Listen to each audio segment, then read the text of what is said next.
Good morning, everybody. Welcome to Overview and Scrutiny Committee on Wednesday, the 14th of January. Happy New Year to those who have not seen. So hopefully 2026 is treating you well. Yes, we'll have to do the usual blurb at the start of the meeting.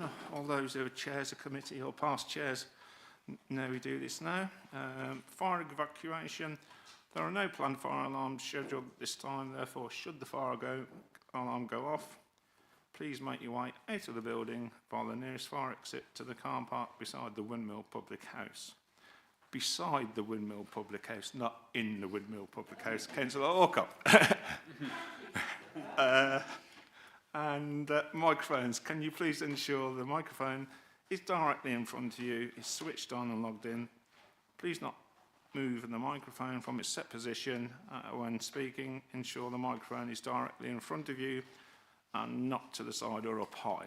But saying that, I do it too. So if you can't hear me, please indicate. It might be a bonus if you can't hear me, but please do that. You know, I won't criticise. And if I do ask you to speak closely to the microphone, it's not a criticism. It's done for the best of reasons. Thank you. All right. Item number. Yeah. And can we also, I know we do need to refer to your mobile phones, items off there if you haven't got your laptop particularly. Can you just make sure that they are kept on silent or switched off if you don't need them? Because they sometimes do interrupt meetings. I've not had one here. But I know other meetings, we've had the Great Escape suddenly blaring out and, yeah, people do want to leave. So thank you for that. Item 1, apologies please, Howard. Good morning, Chair. We have apologies from Councillor Hencher-Serafin this morning. Okie dokie. No substitutes? No substitutes today. Yeah, okay, thank you. Disclosure of interest, item number 2. Any disclosures? Councillor Orcott, please. Thank you, Chair. Yes, item 6, the heart information. I do have an interest in this. I will be leaving the room for that update, if that's acceptable. Yeah, no, that's fine. Yeah, it's for you to make the decision, and yeah, we fully respect that. So that's fine. Thank you. Item number 3. No other disclosures. Sorry, I did move around quite quickly there. No, that's good, thank you. Item 3, minutes of the previous... Oh, Chair. Come on, you'll do this. You're trying to tease me, aren't you? Come on, carry on. Yeah, I'm just seeing if you're on the ball more than possibly I myself.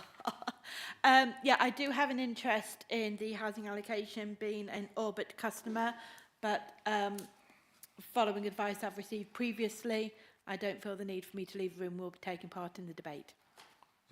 Yeah, that's fine. Yeah, again, it's better to get out in the open because that way. Oh, why didn't Councillor Orcott mention that? Because she's mentioned it in previous meetings. So yeah, totally understand. That's fine. Not a problem at all. Thank you. But can you keep them close together next time? So I was just about. No problem. That's fine. Right then, item number 3. Minutes of the previous meetings. Are you happy that we confirm and then I'll eventually sign the minutes of the meetings held on 26th of November 25 and the extraordinary meeting held on the 15th of December 2025? Any other comments on those? Or members are happy that I sign those as a true record? Thank you. Right, brilliant. Item 4, yeah. Chair's brief. Last couple of meetings, I've just been reviewing, you know, in some spare time, as you do every Christmas. Yeah, after the turkey's gone down a bit, yeah, I'll sometimes have a review of some of the meetings. And as you know, I try and chair the meetings in a semi-relaxed style that hopefully people, yeah, are able to contribute. So if members do contribute, that's fine.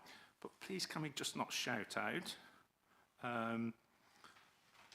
because it's not giving a good impression to the public. So if you want to speak, put your hand up, and when somebody's speaking, whether it be me or other members of the committee, please wait your turn before shouting out. So I'll try not to be too much of an ogre on this, but I think, you know, it's just sort of like slightly deteriorated the way we've been behaving recently. So I'd rather nip it in the bud now, and we'll carry on as a fresh and smiling, happy band from 2026. That's right, isn't it, Councillor Patterson? I'd like to see your smiling faces. Good man, thank you. Right, so that's my little slight moan, but that's the only one I'll do today. So thank you for that. No other items on the chair's brief, so I'll move on to public participation to receive any questions from members of the public. I don't remember receiving any. We've not had any. Right. So now we'll move on to the one item on the agenda, and I'm afraid we've got to lose Councillor Alcock. Well, yeah, okay, no problems. We will come and fetch you. You can't escape that easily.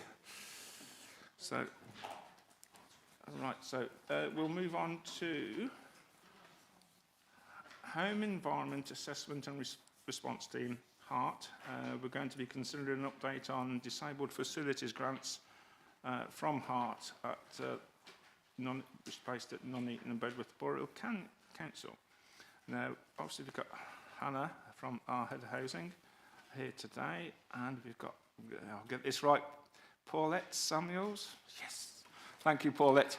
I always like to make sure I get the names right. But yeah, occasionally at my age and with my hearing, I sometimes miss here. So glad to start. We've started on a positive note. So how are we going to play this? Who wants to kick off? A presentation. Good stuff then. So.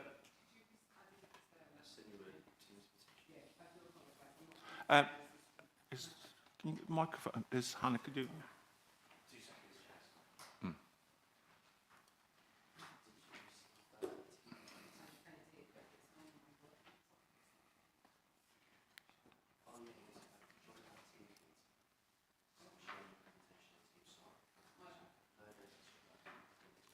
For members of the public who are watching in, the thousands of you, we're just sorting out a slight technical issue that hopefully will be resolved in a couple of minutes. So normal service will be resumed very shortly.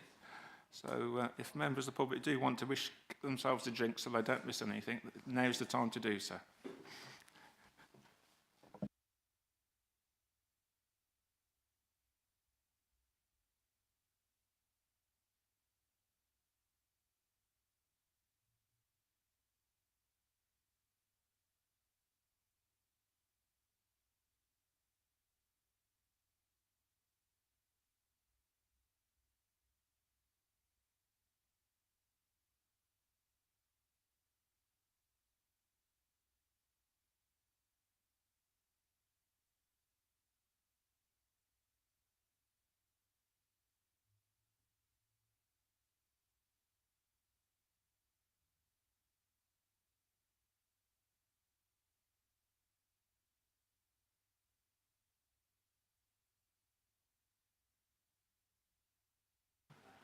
Good morning.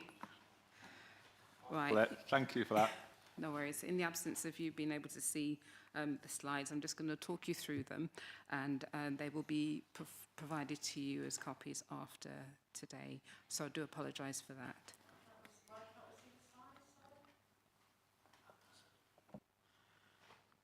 It's just a technical issue, Councillor, I'm sorry, but we're going to circulate them afterwards. And can you get your microphone a little bit closer, please? A bit closer, okay. Is that better? Councillor Rolfe, please. Sorry to ask, Chair, but is Paulette going to give us a briefing on what HART is? Because there's some here that do not know what HART is. Oh. We'll do Paulette's briefing, and if there's things that have been missed out or you want further clarification on that, I just think to start with what it is helps the presentation. yeah, but and in whether my opinion. whether Hannah wants to come involved, Thank you. whether you do a joint thing, they're more than happy for that as well. Is that all right, Paulette? Yes, that's fine. I do have access to a report that does summarise that quite nicely, so I can read, if you don't mind me reading it, just a couple of paragraphs from one of our performance reports. Yeah, that's That fine. gives you Yeah. an Brilliant. introduction. Thank you. So I'll start at that point because that's I hadn't realised that was a necessary part. So the Heart Service is an integrated service approach between social care and housing, which focuses on the customer and their carers to deliver the right practitioner at the right time with the right solution to provide for home adaptations. This enables the customer to have choice and control to manage their own lives and maintain their abilities in daily activities within their home that is safe and warm and enable delivery without delay.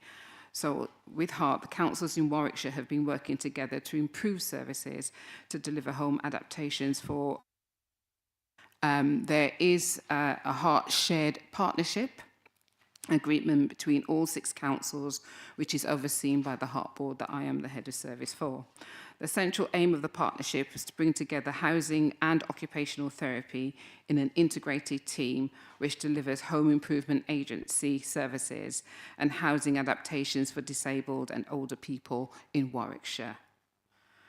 So as Heart has become established, it's experienced an increase in demand for its services, and the staff capacity to meet this demand has become increasingly constrained, and there has been an increase in waiting times for the service.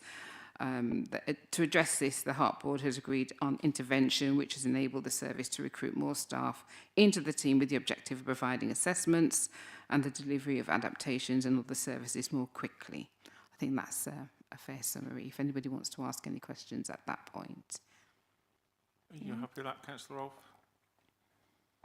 I mean, I do know what heart is, I but, mean, but just I'm focus. very happy with that. Thank Happy you. with yeah, I knew you knew anyway. I think it was just so members of the public or were aware of what they Appreciate did, that. and yeah, and have it from the provider direct. We're not misinterpreting their aims and roles and responsibilities. So I think that's good. And again, we'll potentially put that in the minutes as a statement of what they're doing. So. Thank you for that, Paulette. If you want to carry on, and sorry for the interruption.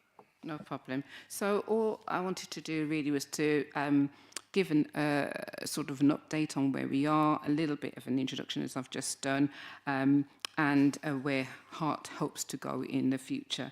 So yes, we're here designed to deliver disabled facility grants across a range of grant provisions with funding from central government. So the idea, and that includes WASH, which is a warm and safer housing. The disabled facilities grant is the biggest and the mandatory element of what we are designed to deliver. And the idea is for us to, and hospital discharge is the other one that I'm going to mention here. So the key thing for our delivery is to ensure that we meet, deliver our service with the shortest waiting times that we can. That's a challenge, as I said in the introduction, because of the process and the number of staff that we have at these different stages, from the receipt of the inquiry to the completion of the adaptations. So we meet, just to talk a little bit about the partnership, we meet quarterly, and we have a governance board to which we provide updates, and that's chaired by Paul Smith, who's from Foundations, who are the cornerstone providers and guidance to all local authorities on how we deliver DFGs across the UK. But what I wanted to do is really to focus on the time period of the question that came to me was for 2023-24. And just highlight on the number of approvals that have been achieved at Stratford, and then work through the rest of my presentation. So we had a number of approvals that were achieved in that window of time. We achieved 96, I say we, as part of the partnership. So Stratford achieved 96, which was a good number to achieve. And this year we're working towards a similar figure. So we are steady in terms of our delivery.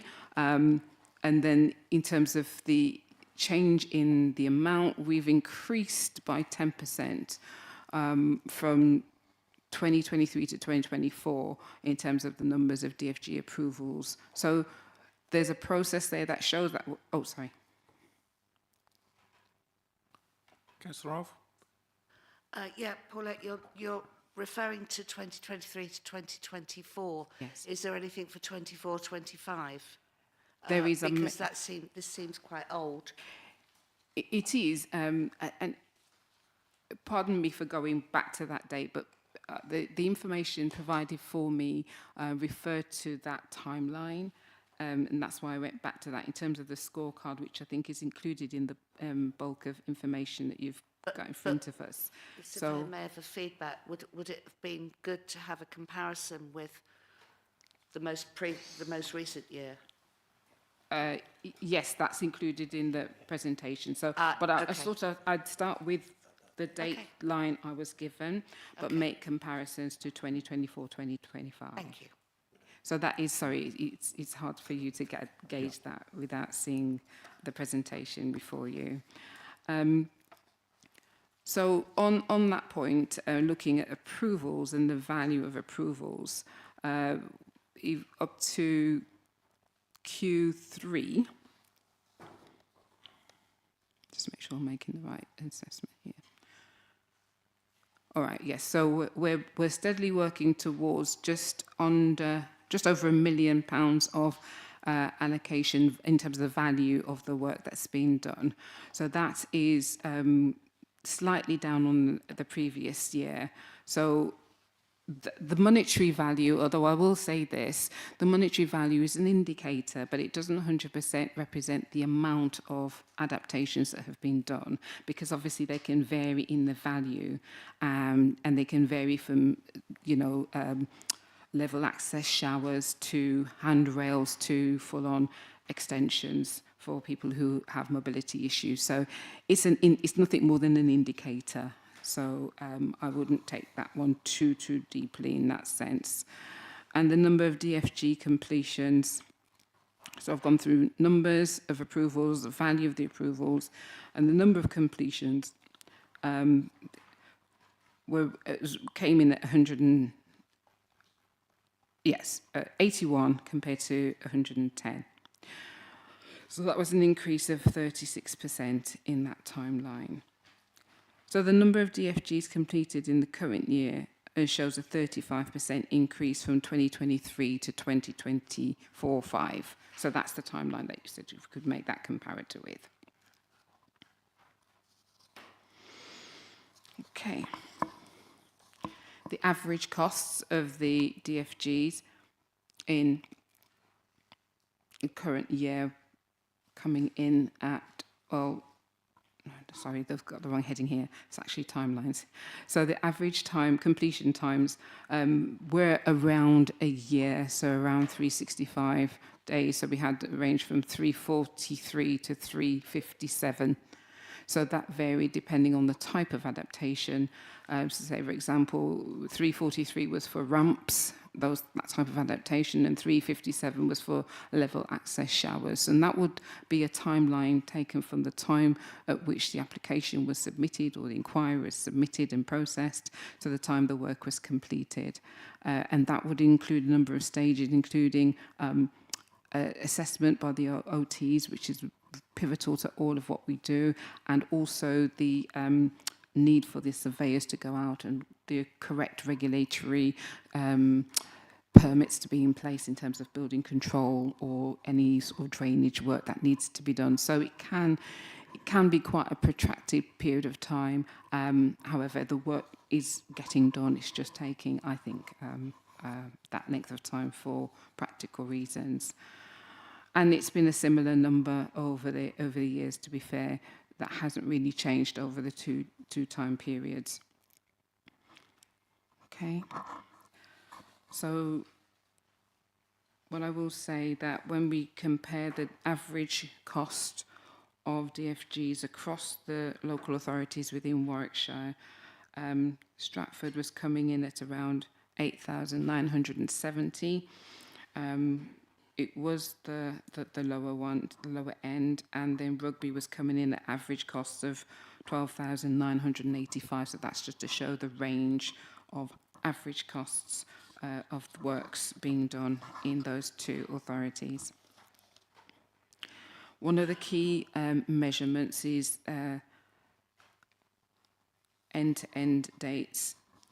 So in terms of how long it takes the work to be done, and that I've got in this presentation a comparison with the national picture and then how HART is operating. So it'd be worth having a look at that. And I think because you're not able to see it right now, if there are any questions that come out as a result of seeing the presentation, please do let me know, and I'm quite willing to respond and give you some more detailed responses. Is that okay? Yeah, that's really helpful.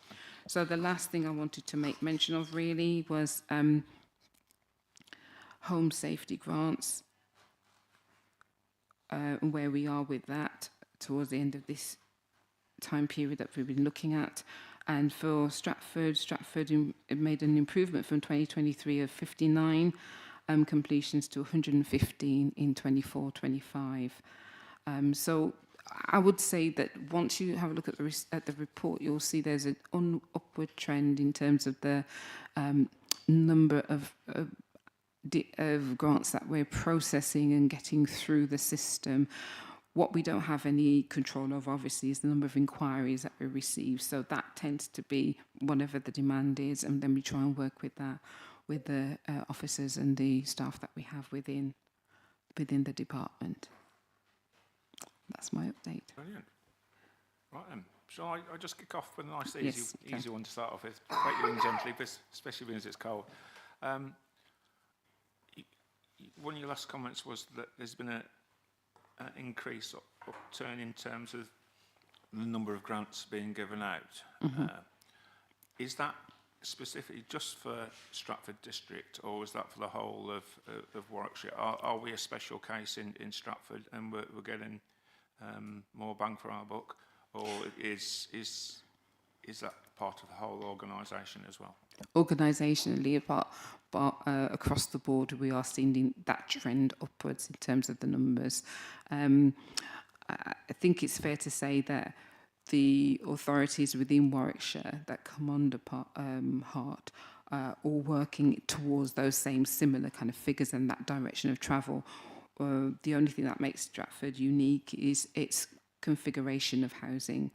In terms of there isn't a large or any housing stock that belongs to Stratford, and that kind of tips the balance in terms of the numbers and types of grants that are applied for. It tends to be that you focus on just the DFGs and don't really take advantage of the other opportunities, the other types of grants. And yes, okay. Hannah, do you want to come in, please? Yeah. Yeah, just to add on that point, so I think the point that Paulette is making there is that because we don't have any stock, we don't have any HR, we don't have a housing revenue account, and therefore all of our DFG budget is funding any works, whereas there's a sort of a mixed pot where councils have got their own housing stock. So Orbit historically used to contribute towards adaptations, which they don't anymore. I've recently had sight of the policy that's on their website, which appears to suggest a different position, which we're going to pick up with them. But that is a contributing factor that's very specific to Stratford until we become a unitary authority and then do have our own housing stock and a HRA. So just to clarify that then, if a local authority had the general fund and housing revenue account, some of the costs could fall potentially on the housing revenue account, so therefore that would be funded by the rent payers and the rent payers, as opposed to or falling on the general fund, which goes on the council taxpayers. Yeah, just. Yeah, so if I can give you an example of a case that we're talking about at the moment, which is a housing association property. We've got an elderly resident who's no longer able to climb in and out of their bath. They're due to have a bathroom upgrade in April, and the housing association is adopting the position, which many of them do, is that their capital replacement programme is on a like-for-like basis. So we're in somewhat of an absurd position that they might go in and fit in a new bathroom, and then we might follow them in to rip that out and put in a wet room.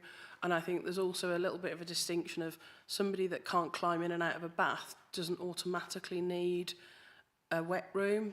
They might just need a shower that's far more accessible. So there's work to be done there, and obviously there's that pragmatic side of when you're the landlord as well, but that would relate to your stock rather than to housing provider stock.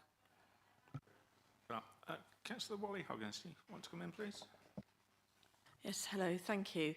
Could we have the figures, please, for the amount of applications that we receive so that we have something to compare to with how many applications, if you like, are then given money? Does that make sense? Okay, so taking away those that didn't meet the criteria. Yeah, so I want to see, that would be very useful for us.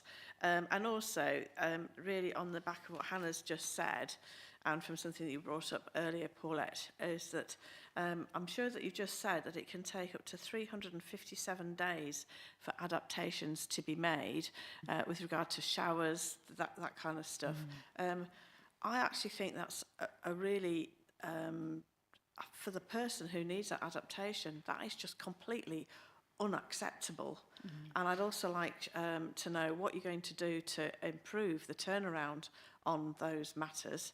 And I'd also like to have sight, please, of your organisation's key performance indicators, so that we know how you're setting about improving the service delivery, and in that comes the rapidity of the turnaround of these accepted grants, because are people literally at home being unable to bathe because these adaptations are taking 357 days to do? I'm sorry, but I have to speak up for the residents. This is not good news. Thank you. I suppose just to come in, give Paulette a little bit more time. I suppose it just depends what is found when they start digging into, say, the bathroom or the kitchen or something like that, because I've had a case not too long ago where they found asbestos, and that delayed the situation quite substantially. So I suppose it all depends on what is found once they start digging. But I think it's a fair point. We would like to know why some are taking much longer compared to the average, where we've got the extreme that's almost a year, whereas others are taking far less, and why we've got that extreme range, and it could be potentially things like asbestos and things like that. So I think it's a fair point. Thank you, Chair. I think that you've hit the nail on the head in terms of the problems that are encountered on the journey from inquiry to delivery. There are obstacles that can't be assessed at the outset, and it is a case of trying to deal with them with their own regulations as well. So asbestos is a good example. A drainage survey, and perhaps even introducing the legal requirements for party wall agreements to be put in place where it's relevant, obviously not so much with showers. But it's important that the journey, once it starts, it continues on, but it does have to navigate some obstacles that are enshrined in regulation and enshrined in council policies and procedures. That does slow it down, and sad to say, it is on a comparator to what's happening nationally. It's not just a local Warwickshire issue. It's not ideal at all, and the research I was doing yesterday identified that these issues have been around as long as DFGs have been around. So the article I read yesterday was from 2015 saying we need to move these things forward and improve the way we deliver our services. So whilst it will sit with me to steer the ship, so to speak, the conversations that I hope to have will be with other authorities who have been where we are, see what they've done in terms of an approach, and see if there's anything that we can adapt to take forward. We are a unique setup in terms of having Heart as a partnership. So we're leading the way in one sense, but the problems that we're encountering are very much across the board. So there's definitely room for conversation with others that have navigated this journey or are on that journey with us. And one of the key things for us at Heart is that we do have, as our chair, Paul Smith, who works and is embedded in foundations, which, as I said at the beginning, are the cornerstone of how we deliver DFG. So I think if we're going to have persons to call on, that's the organisation to really work with, and also good practice, best practice from other local authorities. come back. I still would like to see sight of the organisation's key performance indicators. If you could forward those to us, please, I that will would be look really. for those. Thank you very much indeed. Certainly. That's be good. And again, just following from that, I'll say probably a lucky guess on my behalf, saying about things like asbestos. But yeah, again, if there's something which says some of the factors, some of the things you identify that do cause delays, that Yes. would be good as well. Again, just for background information, that people are known that whilst you do these things with the best of intentions, as speedy as possible, there are things that delay these things, and you have to get them right. So I think that's would be good to know what type of things they are. Councillor Roth, you're next, please. Thank you. I just want to go back to the kind of practical beginning, if you like. So I assume these are only for social housing properties and not, so they're for private properties as well. Okay. So knowing that, so is there a, do you have a team of people in Stratford? Do you have, I mean, how does it work? So if I live in my own house, if I needed something done, who do I contact? How do you go about doing that? When does the, obviously there's rules of eligibility, and if they're not eligible for any kind of grant, then obviously you would give them advice on where to go to pay for it yourself, if you see what I mean. At what point does the money run out? At what point do you say no, because we haven't got any money? Because obviously you say it's increasing. Ralph, I think we've got about 4 questions there. Well, yeah, but I'm trying to get a timeline here of how it actually works. So if you talk me through, for instance, I live in a social house and I can't get in and out of my bath. Where do I start and how does it work? Okay, so thank you for that. The process starts with the initial inquiry being made to the duty team that we have at heart, and they will take that. There's a lot of triaging that goes on from the very beginning right the way through the process, but the idea is to get the initial understanding of your needs and then to have the professionals within the team who have the technical expertise start their dialogue with you. And that can include surveyors who want to know the structure of your building. There's occupational therapists to determine whether what you say you need is actually what you need. So assessments have to be arranged, attended to and reported back on. That joins usually quite a long queue of applications that are being processed. However, that is the process in terms of timeline, in terms of the order. The timelines, like I said, we've spoken about that before, but they can vary, and we are meant to keep to certain sort of stages in terms of how we process what we process, in terms of the questions that are asked at the outset, the visits that are made by the technical team, the visits that are made by the OTs, the occupational therapists, and then that's processed and sent back to the architects if they're involved. All does depend on how wide the application then needs to go. You mentioned about means testing and finances, and you were right, yes, if they don't meet the means testing criteria, then we redirect them to private finance and other alternatives. But that process again takes some time. Everything takes a length of time. But it's been mentioned earlier, the key thing for me, having joined the service just over 2 months ago, is to really identify where these bottlenecks are and see what we can do to smooth them out, widen them, remove them completely. I'm open to suggestions in terms of the operational elements of what we do, but obviously compliantly to what the regulations allow. So for now, that is the process that we're going through. That is a process that I think all DFGs or grant applications are going through, and it's just a case of trying to iron out where those pinch points are. One of the things I've identified since being here is that the OTs are very thorough in their assessments, and they will look at the needs of the individual, not what they say they want. So they look at their circumstances and probably factoring how they're going to operate in that space for the next 12 months. So it will be their immediate needs, but also what their needs are likely to be over the next window of time. So that needs to be factored in as well. So each one takes time. I don't know how else to kind of, bring it down. Do you want to come in, please? Yeah, I just wanted to come in relation to the money point, because it's a valid one and one that you will get an opportunity later in the year to come back on, because we're going to have to look at our policy. So we are currently, we've got a policy that's more generous than the statutory minimum in terms of how much we will fund through HART and the Disabled Facilities Grant. We're in a position this year that our government allocation of funding was exhausted within the first 6 months.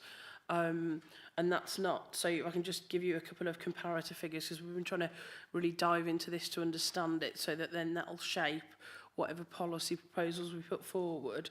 So if we compare Q1 of 24-25 and Q1 of 25-26, we had nearly 4 times as many works through for approval. So that's a significant increase in the demand. But what we actually saw was that the average spend for referral was much lower.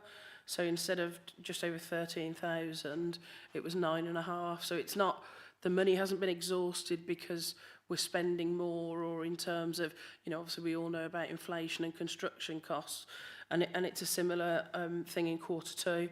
So there were over double the number of referrals in Q2 if you look at 24 versus 25, but the average spend was actually half. But that collectively has meant that we've spent a year's money in the first 6 months because of that increased demand, and also some of the improvements that they've made to the HART service have meant that they've been able to process those quicker, which is obviously a positive thing, but it's then not a positive thing that we've got far more year than we've got money. And so that's something that we've been looking at and trying to understand. How do we make some changes in year, but then also future-proof that service? And when that policy revision is finalised, we'll be bringing that back here for your comments. Yeah, thank you for that. It's helpful, and it ties in with the revenue budget monitoring period that's on the Cabinet report, period 1 to 8. And on that, I think you're seeking a 250,000 to get to the end of the year. And I see the finance portfolio holders there. He's not shook his head, so I think what we're talking about is fair. So it just shows that you seem to be processing more. And from what you're saying, it's not the value. You're actually processing more, and you're getting a good value for what you're doing. So that's quite important. Just adding on to Councillor Rolf's point, or point of information, I did a 2-second Google search which said Disabled Facilities Grant Stratford-on-Avon. It referred us to the SDC website, that then referred onto the HART website, which says all about the details, who can apply, the exemptions, some might be slightly means tested, etc. So that is a really, and I was pointed in that direction by the Deputy Chief Exec, so thank you for that, Tony, as well, that it is showing what is available. So we are advertising this service. Whether we can work with our partners to advertise it more, but that would be a double-edged sword, because if we advertise it more, we would then potentially slightly overspending even more. Close your ears, Councillor Curtis. But I think that is another point. I think we are doing a good job in advertising this service, but whether there is other ways we can slightly improve it to reach the people who haven't necessarily got access to the internet or Google or other search engines that are available. I think that's quite important as well. But some really good points there. Thank you. I've got Councillor Littlewood next, thank you. Then Councillor Keithy, Councillor Johnston, then Councillor Rice. Thank you, Chair. Your last comments covered my first question, really. So my second question really comes down to the grant funding that we were talking about, the additional £250,000. And this is really a question for Councillor Curtis. Is that acceptable? Well, okay. Okay, in that case, can we do it as later part on the agenda? Yeah. There isn't a spot on the agenda, is there, to consider? Or we can do it on the Cabinet page. What is it? Because I might be able to answer it if it's... I could ask the question of All right. Yeah. Well, thank you, Tim. No, that's very helpful. perhaps Hannah could answer it anyway. So okay. So my question is straightforward, really. I look at the request for additional funding. The argument we've just gone through is understandable.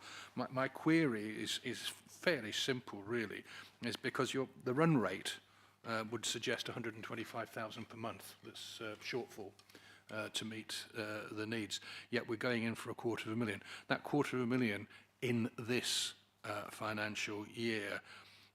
What is the reason for the difference? Obviously, it's an additional funding to that run rate that is required, and that's a simple question, really. Mr. Clerk? Thank you. Yeah, I'm happy to answer that because it does contribute to the discussion. The £1.1 million that we've been sort of allocated is a central government allocation that was to cover the year. The 200, so that's basically money, central government money that we're using to fund the service. Because of the high levels of demand and the improved efficiency of the Heart Partnership, sort of catching up with some of that, it was felt that that should be supplemented, and that's the level of funding that the Cabinet feel within their revenue budget they can sort of commit on top, because that's our own money we're using as opposed to sort of central government money. So without putting words in Councillor Curtis' mouth, I assume that we've done an assessment of how much we feel that we can release, and then, as Hannah Buckley sort of mentioned, looking at the priorities of how we use that. Currently, our allocation scheme is quite generous. We pay over the statutory minimum, which has meant that the money has perhaps gone less far than it might have done. So a combination of sort of finding some money we feel we can release and looking at the way we allocate and how we use that, we're hoping that that's an acceptable position for the rest of this year to allow it to be reviewed. Can I come back? Thank you. Yeah, I take your point, but that's two different things. What you have said there, Mr. Perks, was that this was seen to be an acceptable amount that we can allocate. That's one thing. But I was working on the run rate, the factual side, and there is a gap. There is a requirement on the run rate of 375,000, not $250,000. So, is it enough? It's a demand-led service. There is an argument that it isn't enough. It's certainly a lower run rate than we've enjoyed at the start of the year, but it's significantly better than nothing, and it's more than the national allocation was given to us by 250,000. I think it's probably the answer.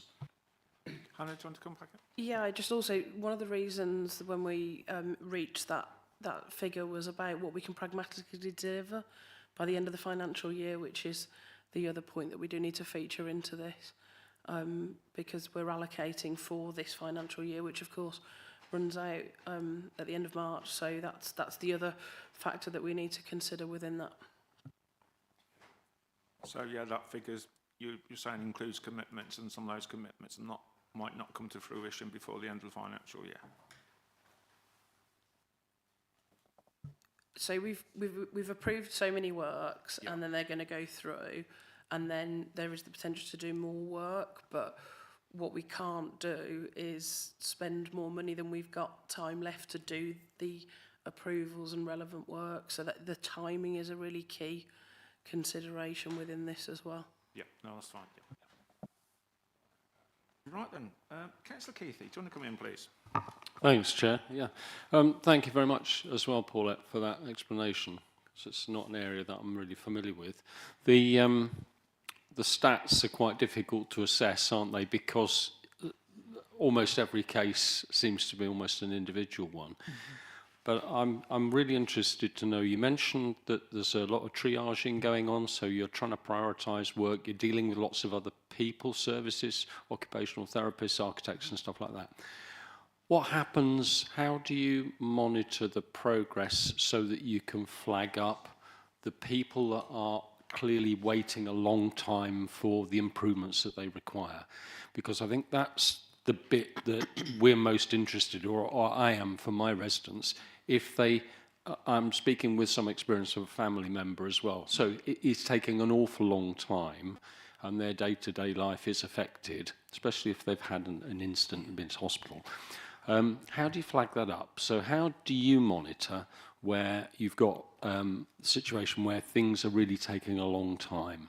How does that work for you? Where are the flags, and when do you intervene to speed things up? How does that work?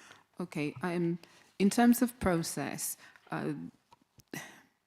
there are caseworkers that do that almost project management of each case to ensure that they are moving forward.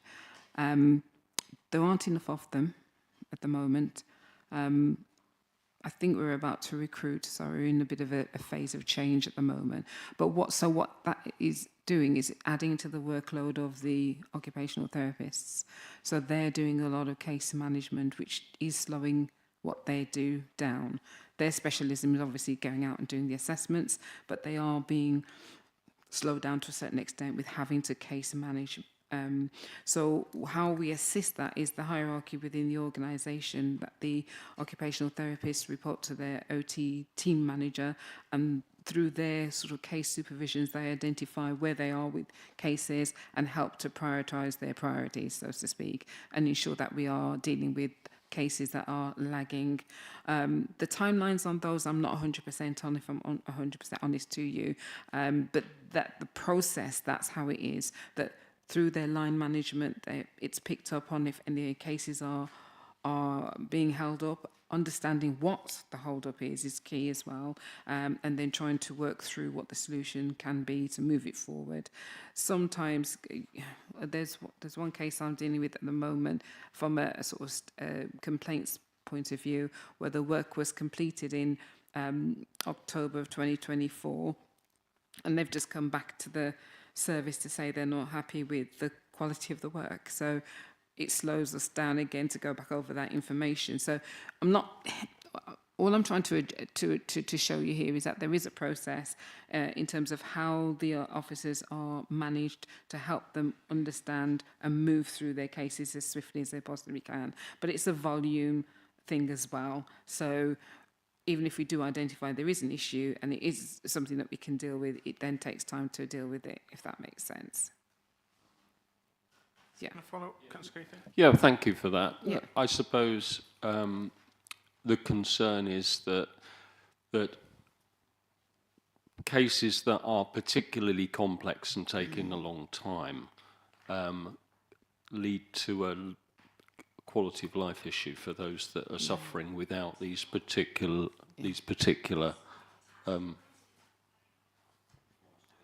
for people that don't have the adaptations, it affects them day to day.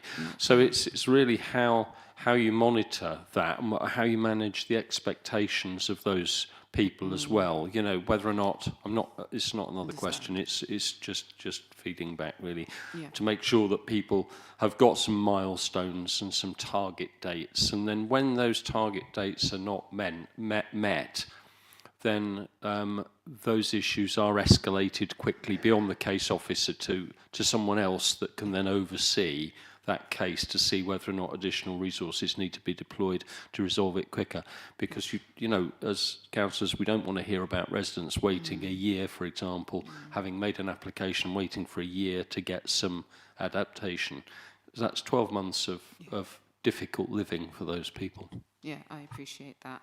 And as I mentioned, the case officer, that there is a hierarchy up to the heart manager that can look at cases, and I know in my time we've had case panels as well where there have been cases that the officers have identified that might be problematical in the future, and they need that input from the outset as to what direction they should take it in. So we try and keep that communication going well. And one of the things we also want to introduce, and we're trialling it at the moment, is a process whereby we are regularly updating the applicant, if that's the correct term to use now, as to where their application is in the process. So they're not left for months and then not knowing what's going on. So that, I think, was identified quite recently as something that we really need to home in on and not leave it down to individual officers who've got huge caseloads to remember. It's just unwieldy if they try and do it in that way. Yeah, I think that sounds very, very reasonable. Councillor Johnston, please. Well, thank you for the presentation. I was wanted to ask some questions about how we, where the delays are in terms of delivery times.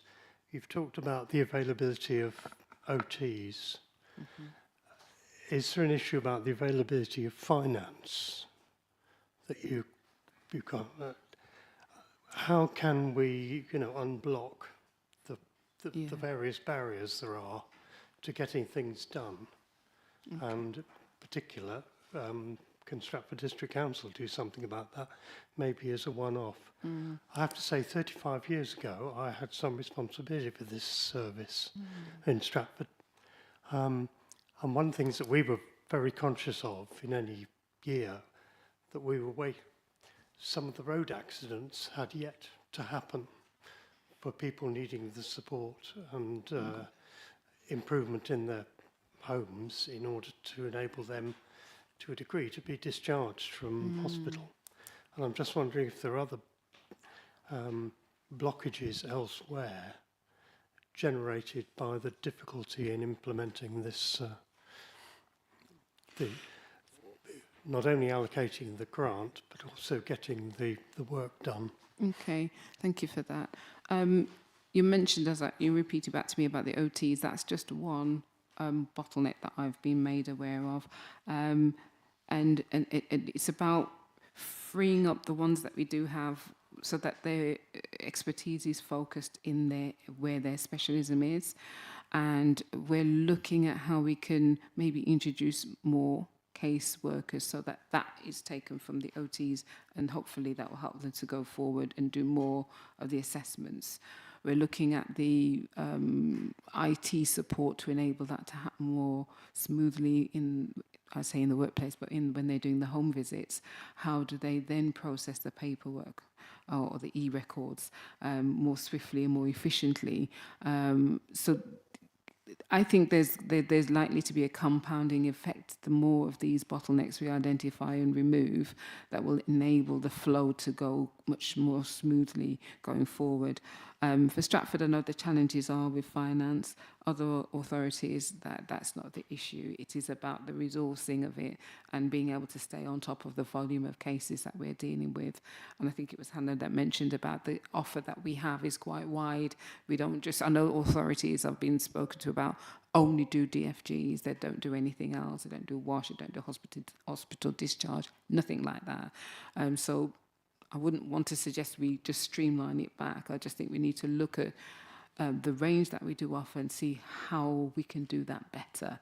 So that's just two examples, and I'm sure there's others that as I have the dialogue with the officers, we'll get to the heart of that. There is another, the IT systems that we're using, how we're keeping the records, how accessible they are. All these things are, creating a picture there that we need to kind of dismantle and rebuild more efficiently. So I hope that's touched on what you wanted to understand. Yeah. I did like the analogy, you'd get to the heart of that. I know, so, I say it all the time. You've obviously been watching me with some of my fun. So, Councillor Rice, please, come and rescue me, please.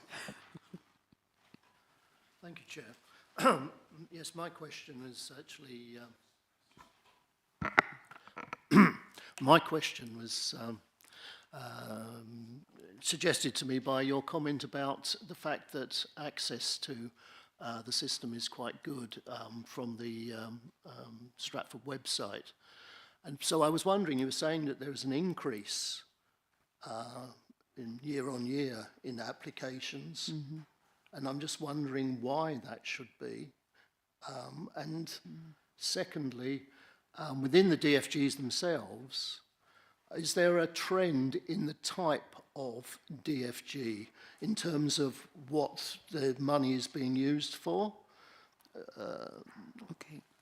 Yeah, thank you. All right, no problem. So in terms of the increase, we can only say it's the ageing population, and we've got the range of, because we don't just do adults, we do children as well. So we're looking at the whole household in that sense. So that, and the word is getting out there as to what is available. I know people have gone ahead and done work themselves and not realised there is this funding option there. So I think people are becoming more aware of our existence and are so taking, at least making those inquiries. Whether they get through the means testing element or not is another question, but they're at least making those inquiries to find out what it's all about. And we're hoping to get that information. I know we don't want to make it all about IT and online, but make that information as detailed as possible on our website so people can look at that from the outset and know what they're looking at. But, you know, when you go into the information, there's such, and I look at it on the gov.uk website, it can go on forever. So, you know, we're trying to bring it into a more user-friendly manner as well, or presentation. As for the type of DFG, I think it is actually in this presentation, the types of equipment even. I've got a breakdown of that, what's been popular, and this is the social care equipment, and you'll see this in the presentation when you receive it.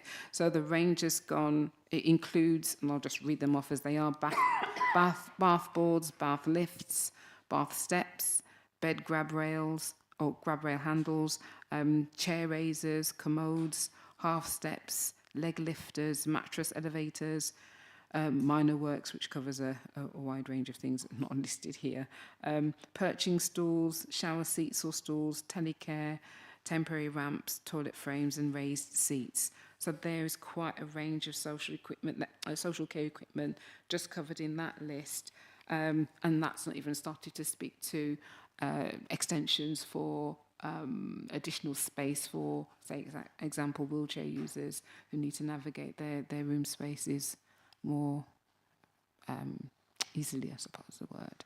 So yeah, there's quite a range there. But is there a trend? You were saying that the value per DFG has gone down.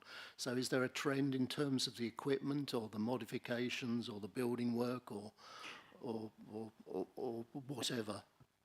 The building work, well, I would say it's I want to say it the right way. We're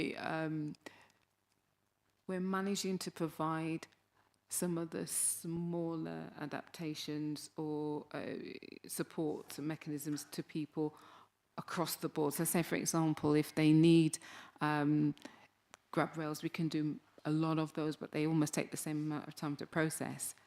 So we're doing smaller amounts, smaller adaptations, but more of them. That's the word I'm trying to say. Does that make sense? Okay.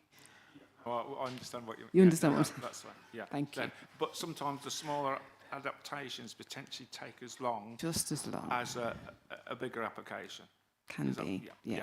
No, I think that makes sense. Councillor Passingham, you indicated, please. I'm not sure if I heard you correctly, but did you say that you don't deal with hospital discharges? Because that's quite an important hold-up, isn't it, in discharging somebody from hospital, is that there's no disabled facilities at their home, especially if they're living on their own. So it can hold up discharge from hospital.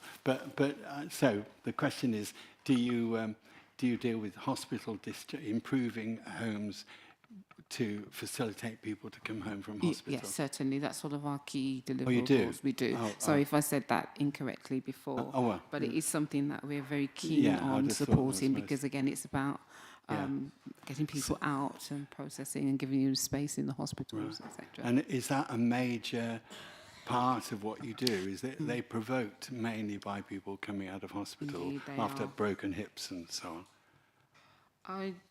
I don't know the exact proportion, if I'm honest, but I do know it is something that we do deliver. I can find that stat out for you and provide that. Yeah, that would be interesting. There's this big push for care in the community and getting people out of hospital because of bed blocking and having care close to home and so on. Has that made any difference to what you do?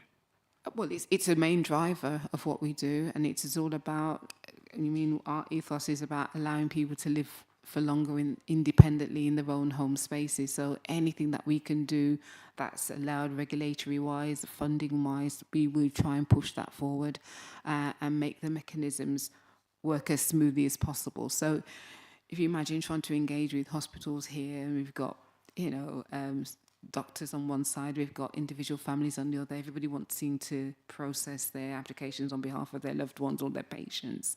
There is quite a range of people to deal with when we're processing such applications. But yeah, that's exactly what we're about. And just one more. So it's often time critical, isn't it? Are those the ones? Are you able to hurry those along because of all the different people engaged with the process? That is the main driver. We try and engage with and smooth those processes as quickly as possible. So oftentimes, because we are dealing a lot with medical experts, they tend to understand what we need in the way of information and what's needed in the home, and that process, because of the insight, does tend to run a little bit smoother. Yeah. Okay. Some good points. Councillor Patterson, you're right, and Paulette is right, that as a society we should be trying to help facilitate people live as long as they can in their own home as safely as possible. Absolutely. And I think that's what you're bringing out as well, and enable Paulette to bring that question up. So I think that is one of the key vital roles of this service. So I think we do need to make sure we publicise that as much as possible. Councillor Wally-Huggins, please. Yes, I've got two questions, or one question and then a comment. But the first question is for you, Hannah, if you don't mind. So can you just give me, for last year, say up until this coming, just go over the figures, please. The government gave us how much for this to Stratford District Council? Was it, can you remember? It's in the region of 1.1 million. It's just less than that.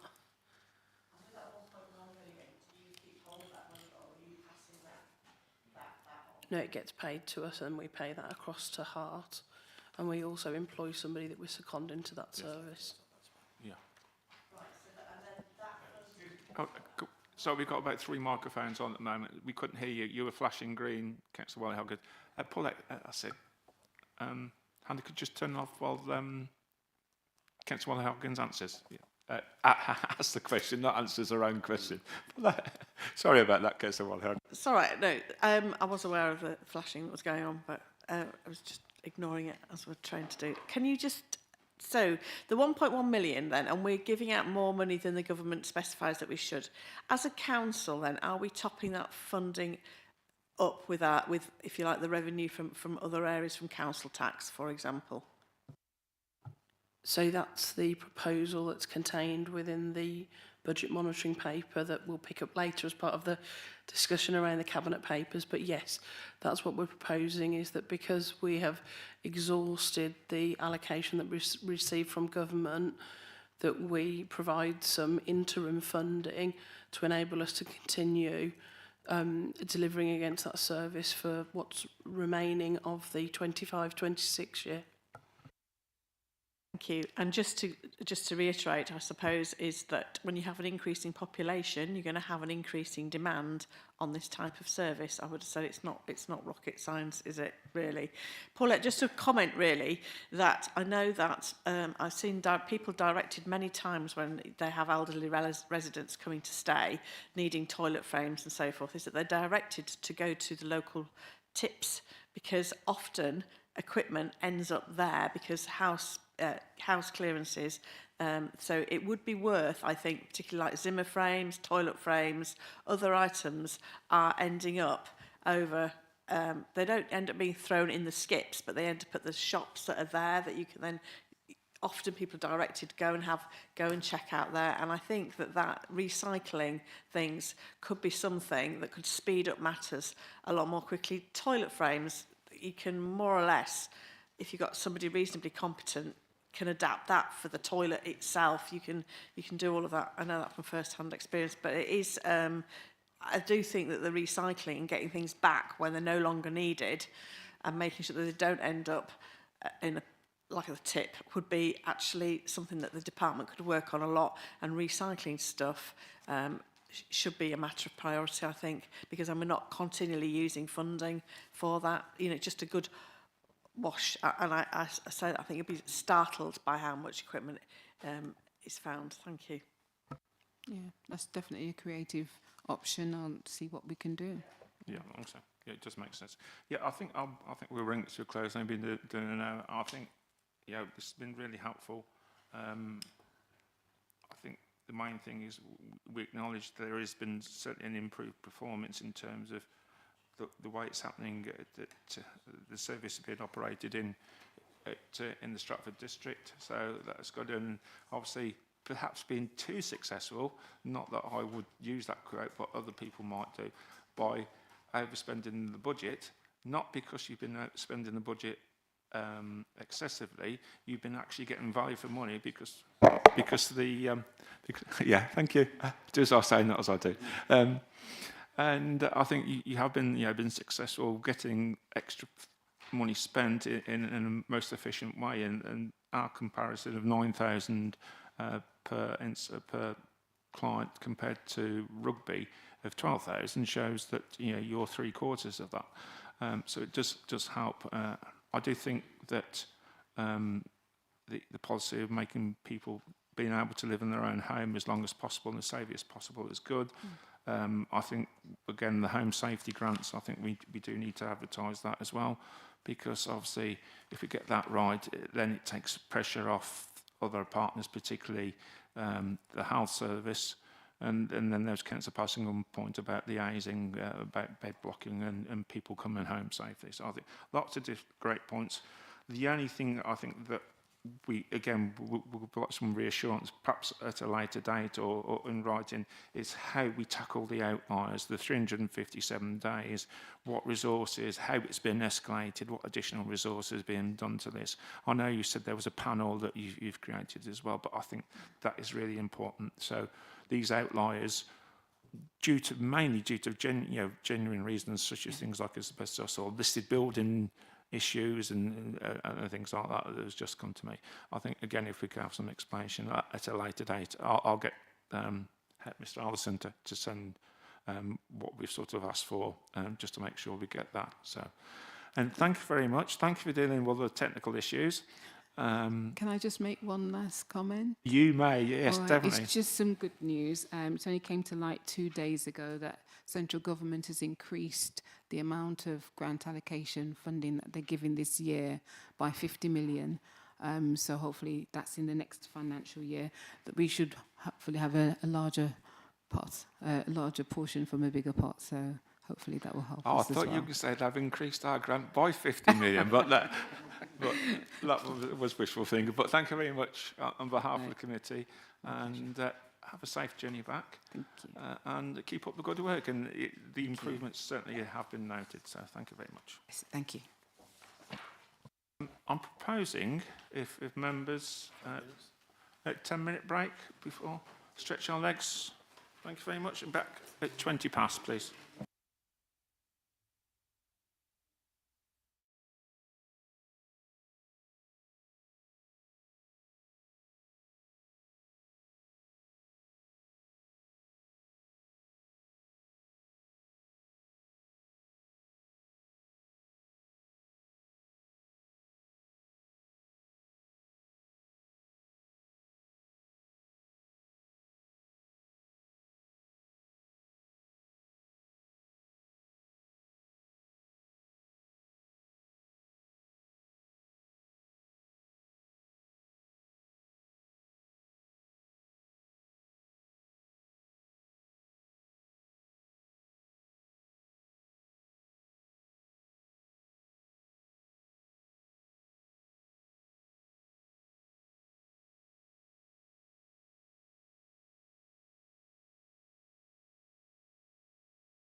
Right then, welcome back after the short break.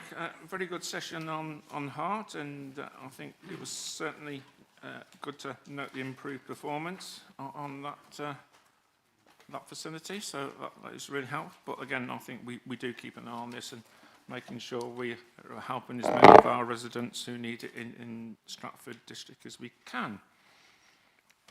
So we'll move on swiftly to item number 7 on the agenda, which is the update on devolution and local government reorganisation. And we've got our guest speaker, Mr. Buckland, who's flown in directly from upstairs. So welcome, Mr. Buckland. And far away, please. Thank you very much, Chair, and Happy New Year, everyone. It's a brief update, I will say, on local government reorganisation, because since the submission that we made on the 27th of November, hasn't been a significant amount of activity. Just will say, though, following that submission, we did have the support from 5 of the 6 Warwickshire MPs for the 2 unitary solution, and the support from the West Midlands Combined Authority Mayor for that proposal. Just some topical things. The consultation has now closed for those council areas within the devolution priority programme area, those being East Sussex, Brighton, West Sussex, Hampshire, Isle of Wight, Portsmouth, Southampton, Norfolk, Suffolk, Essex and Southend and Thurrock. That closed on the 11th of January. It was quite interesting if you did look at their consultation, what the government are doing, are posting you back to the individual proposals that are coming forward in those areas. So when our consultation is launched, and we're expecting that to be on, well, it says early February for 7 weeks, we do expect there to be like a link to the County Council's proposal and a link to the proposal from Stratford, Warwick, Nuneaton and North Warwickshire. So we had the confirmation from Alison McGovern on the 17th of December that that would be the time frame for our consultation, early February to around the 30th of March. The 30th of March, important because that would be the start of the pre-election period for those elections being held on the 7th of May 2026. Topical point on that one as well, because within Warwickshire there are 2 elections scheduled for May 2026, elections at Nuneaton, where they have elections by halves, and Rugby, where they have elections by thirds. A letter, though, was received by those 2 councils on the 18th of December, seeking to understand whether those authorities wanted to delay, well, postpone those elections. As I understand it, the proposal from Nuneaton was a joint letter that was submitted with the views of each of the group leaders. The Labour group leader seeking to postpone the election, all the other group leaders wishing the elections to go ahead. In Rugby, there was an extraordinary meeting of the Cabinet on the 8th of January, where the resolution from that Cabinet was that they should seek to delay the elections. They should pick up on the government's resolution. We're not holding elections, thankfully, and I'm glad I wasn't put in that particular position of asking the question. But the government will have to come back soonest to those councils as to whether they're going to delay them or not, because every day that passes, obviously, costs are being incurred in the preparation of those elections. We have now been allocated a lead official from MHCLG. It's not actually an employee, it's an advisor that they've taken on, a guy called John Metcalfe. John Metcalfe was previously the Chief Executive at Cumbria County Council, so has absolutely got the T-shirt on the journey through LGR. We have a meeting scheduled with all the districts and boroughs and the County Council in preparation for the transition being held at Shire Hall on the 30th of January. John has helpfully given us a crib sheet about the kind of activity that we can usually be getting on with now in preparation for LGR. It's effectively working on the building blocks of what we need to put together without actually knowing at this point what kind of house we're building, but all the preparation that when we do know, then we can have some greater clarity on that. Of course, we have our consultation period that finishes on the 30th of March. We then expect government to determine their position for Warwickshire. I'm saying June, July, but I really believe July, just before council rises, not council, the Parliament rises in July. I think that's when we'll be told what the solution will be.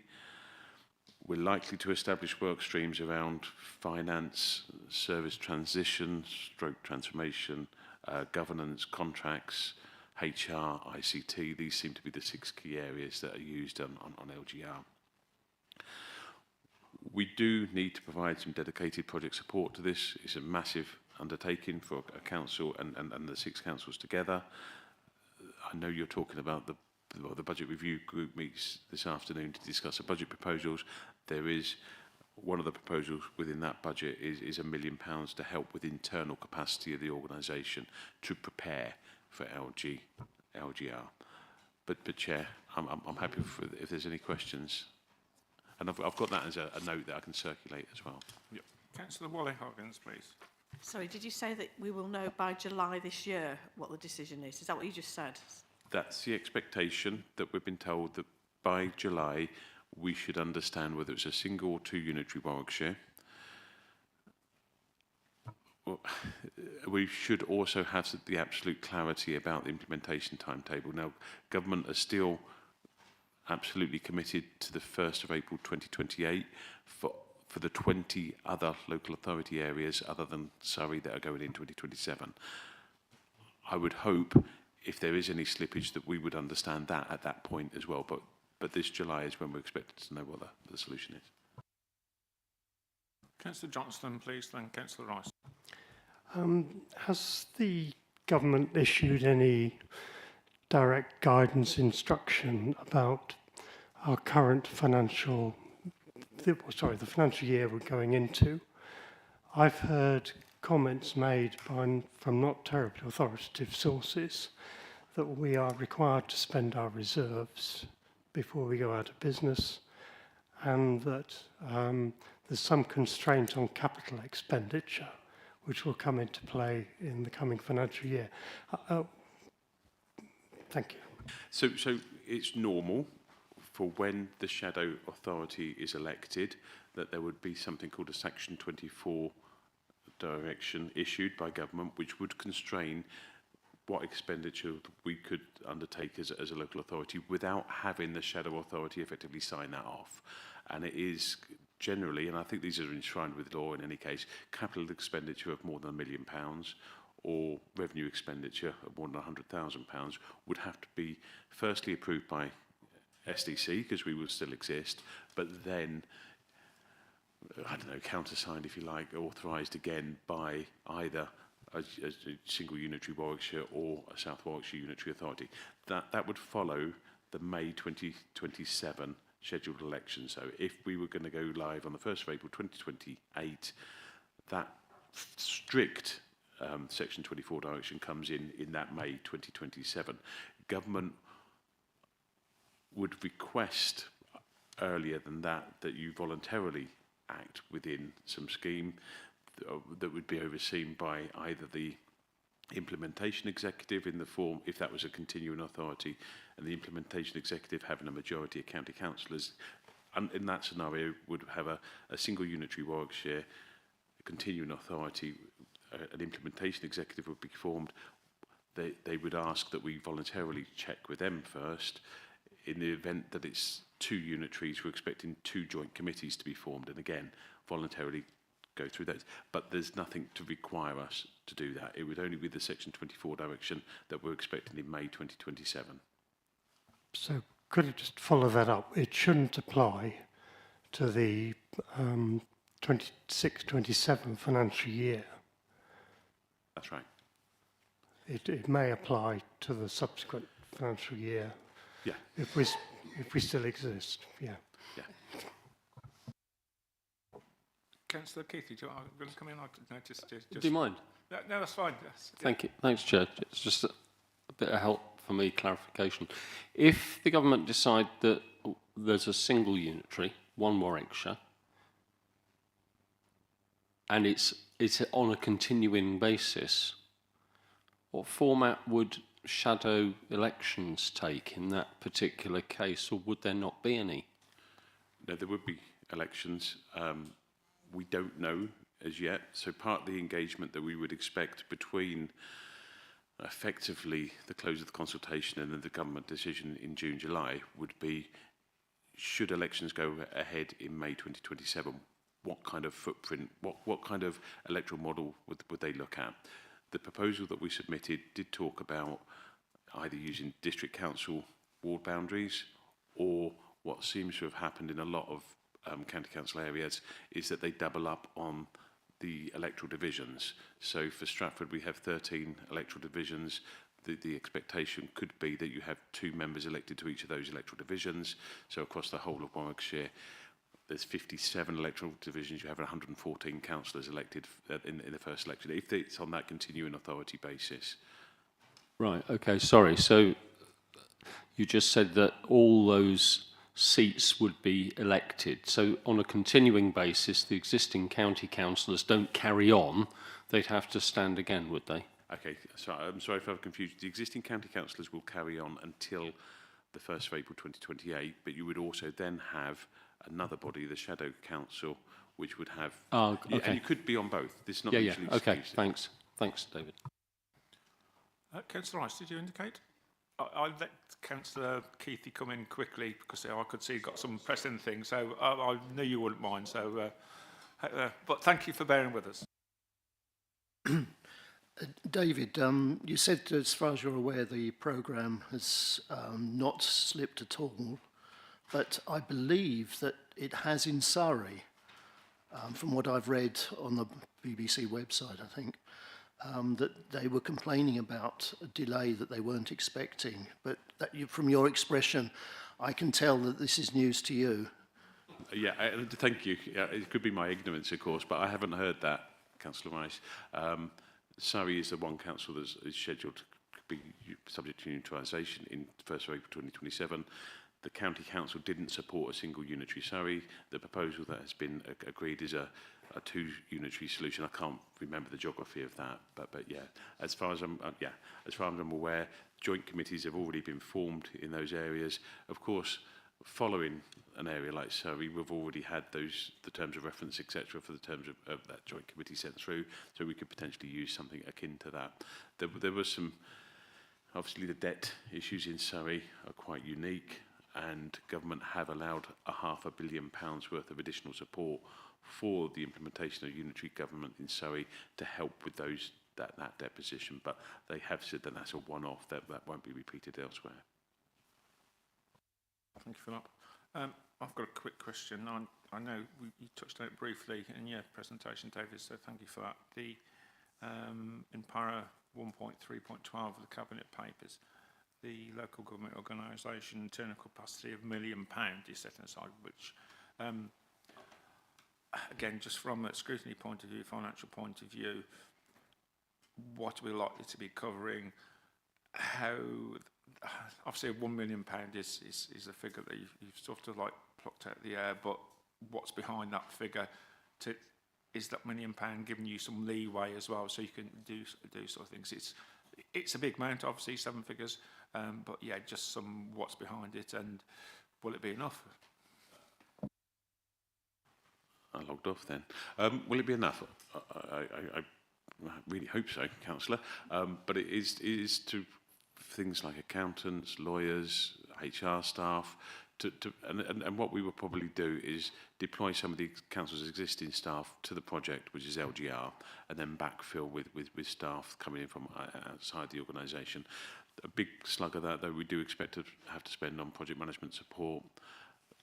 The conversations that we've got later in this month with our district and borough chiefs and of course Monica from the county council will hopefully hone that up a bit, but we needed to put within this budget, this emerging budget, an amount of money to help us with that. That will be monitored as part of the budget monitoring process if approved by council, and we will we'll be held in meetings at the devolution and local government reorganisation working group during the coming year as well. And just to follow up, can you remind the committee how much we had towards our costs? Was it 270,000, or am I just thinking of something else? I wish you'd asked me that question in advance. There was about 290,000, I think the sub figure was, across the whole of Warwickshire. That was split 50-50 between the county council, who were taking for the single unitary Warwickshire, and the district and boroughs, apart from Rugby, that took for the other proposal. So we split that funding. Yeah, I haven't got the exact figures to hand, though. So. No, just trying to keep you on your toes. No, no, thank you for that. It just came to me. If I'd have thought about it before, I would have said it, so I do apologise for that. Any other questions, or is Mr. Buckland able to escape and spend some of that money we got from the government? So that's been spent. Thank you. Right then, brilliant. Thank you for that. I think that's covered that item quite well. Next item is number 8, update on task and finish groups. To receive an update from the task and finish group, privately managed public open space, flood alleviation schemes and estate roads. Councillor Johnston, please. Members will know that since the last meeting of this committee, the council has agreed to extend the timescale for the task and finish group. We're aiming to complete our work for the April OSC with a view to going to Cabinet after that. The government has, they said they'd do it before Christmas, and I think they just about managed it before Christmas, has gone out to consultation on the recommendations of the Competition and Markets Authority recommendations how to take forward a number of issues around housing. Two of the recommendations relate to private management companies, one by setting national standards and two by making those standards enforceable. I think we'll be able to comment on that in particular, providing our 2 local MPs, as our remit requires, with information that may be helpful to them. How far the council wants to engage in the wider consultation is a matter, I think, for other people elsewhere and not for the task and finish group. So our next meeting is the 20th of January. Brilliant. Thank you for that. Any other comments on that? I think, like I say, it is certainly been a complex process, and the more you've gone into it, the more you've uncovered. And the original timescale was challenging, and I think it's right and fair that the timescale was extended to make sure a proper job was done. I think you'll probably agree with that, won't you, Councillor Johnson? Right then, so I think we'll note the progress and note the next meeting is the 20th of January, which is next Tuesday. Brilliant. Thank you very much. Item number 9. Good man, you're one after mine in the heart. Get the plug in as much as you can. Good man. So thank you for that. Climate change panel minutes. Item number 9, to note the minutes of the meeting of the panel held on the 4th of November. We happy that we note those? Thank you, Councillor Alcott. Item number 10, the Cabinet meeting, 19th of January 25. Two of the items we're going to consider to start off with the housing allocation scheme and the Stratford Hydro Power. I'm proposing we do the housing allocation scheme, which comes under Hannah. Then once we do this, Hannah can then disappear and go back to her day job. Well, I'm sure your inbox would be chock-a-block when you get back. You know, you go away for a meeting, and all of a sudden there's an extra 100 emails have come in. So thank you for that. Do you want to kick off on that? The report and what you're actually doing?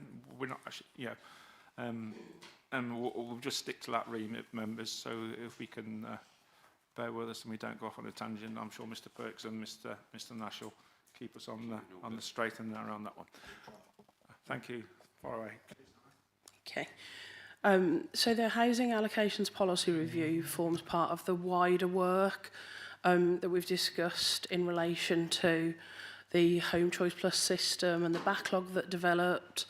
And as part of the work that we've done in terms of tackling the backlog, we've identified some of the root causes, and we're going to have a new system, and along with that new system is a new policy. So this relates to that particular item. We have reviewed the existing policy, which was a policy drawn together as part of the partnership. The Home Choice Plus partnership will cease to exist as of spring this year, because all of the partners, particularly with LGR on the horizon, have decided that they need to have a policy for their own council area, and that's similar to the decision that we've made. So we've looked at the current policy, we've looked at housing need across the district, and we have made a series of revisions to the policy to ensure that both that it's clearer, so that if you're an applicant, you can understand whether or not you're likely to be housed, what type of evidence you would need to meet certain criteria, but also how your application will be prioritised, and then also for those applicants that wouldn't qualify to join the register. So I'll just highlight the changes in terms of the groups that we're looking to change. So there's sort of 5 core changes around who will qualify, and probably the most significant one of those is that at the moment you don't need to have a housing need to qualify if you live in social housing.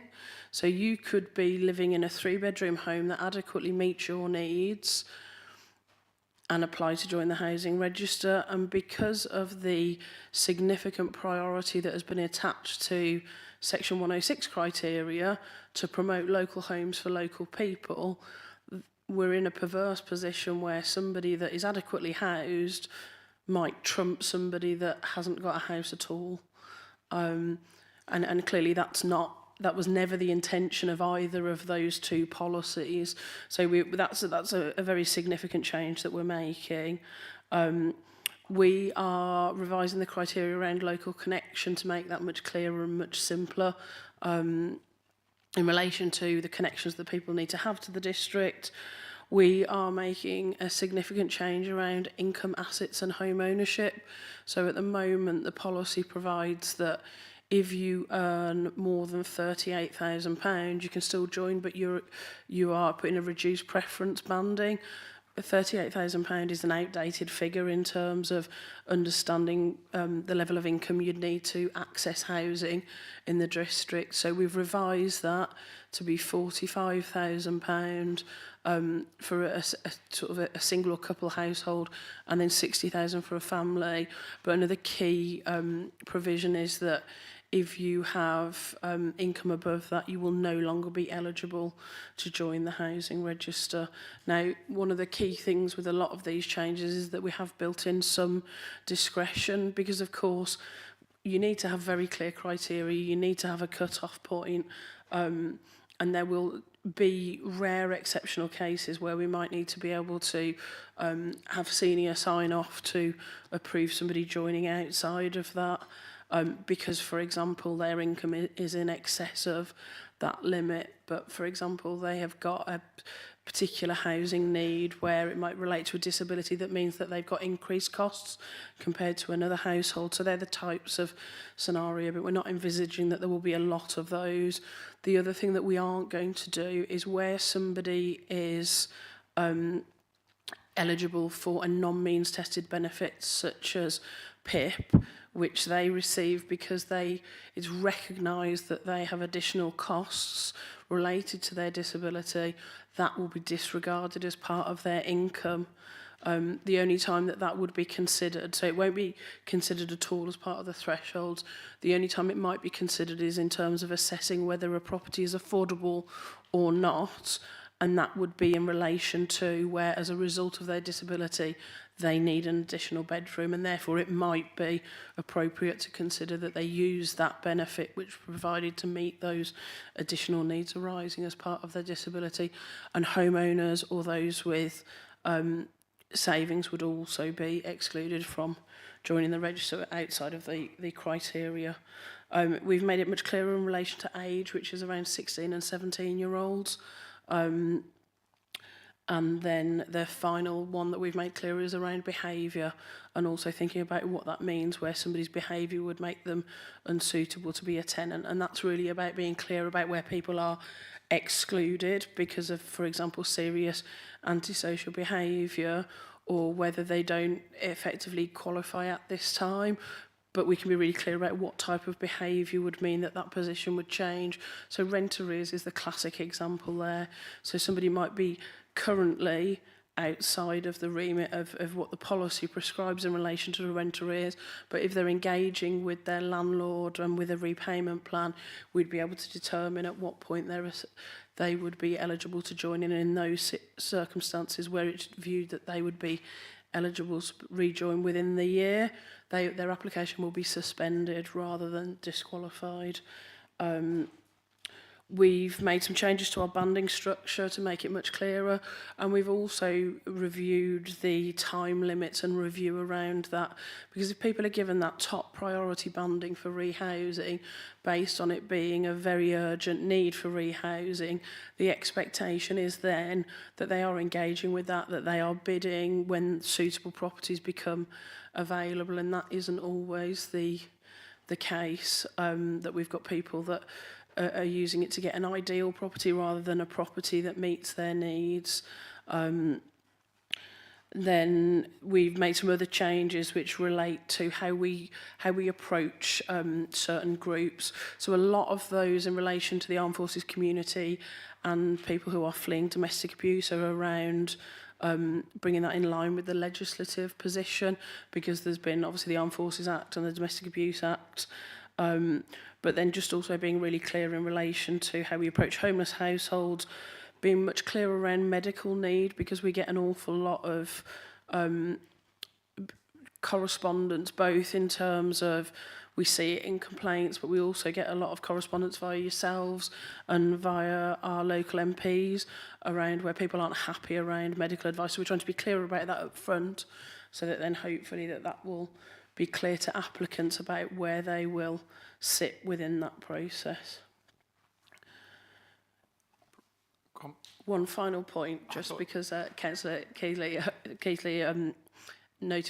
spoke to me before and alerted me to the fact that there's a typo. So this policy is about to go out for consultation, which is what we're asking for approval for at Cabinet. The consultation will run for 6 weeks, not for 4 weeks, which is a typo. You put that in deliberately to see who was reading the papers, weren't you? And Councillor Keithley got the prize, so there's a bit of Kit Kat you can have in a minute. Well done, Councillor Keithley. Well done, Hannah. Thank you for that. That's most helpful. Right, to kick off, I've got to kick off the baton, not kick off full stop. I have to choose my words carefully there. To open the baton even, Councillor Wally Huggins, please. Well, that batting would be Yorkshire, wouldn't it? So there we go. Right, you will recall, members, that at the last meeting that we had with Hannah presenting, that I talked about the need for certain professions to be given priority. I therefore have in front of me an amendment to read out to you, which I believe has received some prior approval from Cabinet. So here we go. So my proposal is, and I really welcome this document before us today. I think it's been much needed for a long time. I think the clarity will really help residents and their planning for their futures. So the amendment is as follows, please. We recognise that affordable housing is key for roles such as key workers. We have defined this as any individual who is employed in a role which is key for society and or the district to function and cannot be delivered remotely. This includes roles in the education, medical, utilities, food and social care sectors. Examples include teachers, care workers, tradesmen or operatives delivering utilities or public services, social workers and police officers. This does not include senior managers or support roles which are not front line. Any role which attracts a salary of £35,000 or more will not meet this definition. Due to the importance of tourism in the district, the council will also include those working in frontline tourism and hospitality services within Stratford-on-Avon.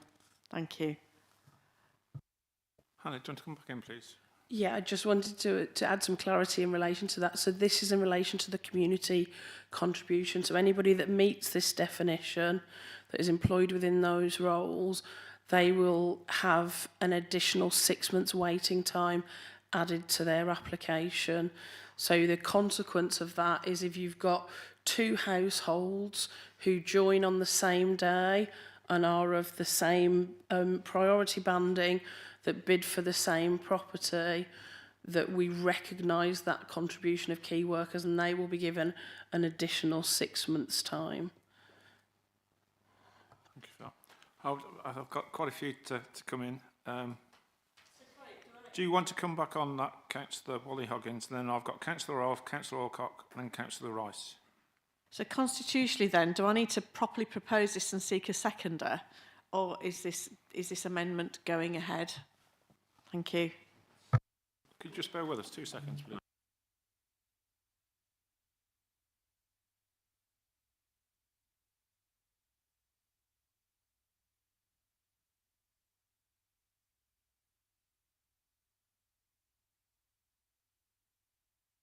Yep, it's right. We're all... it seems that the Cabinet are quite open to that as a proposal, just from back in. Councillor Coles, do you want to come in, please? No, that's fine. It's it's always best to... Could you log in somewhere, please?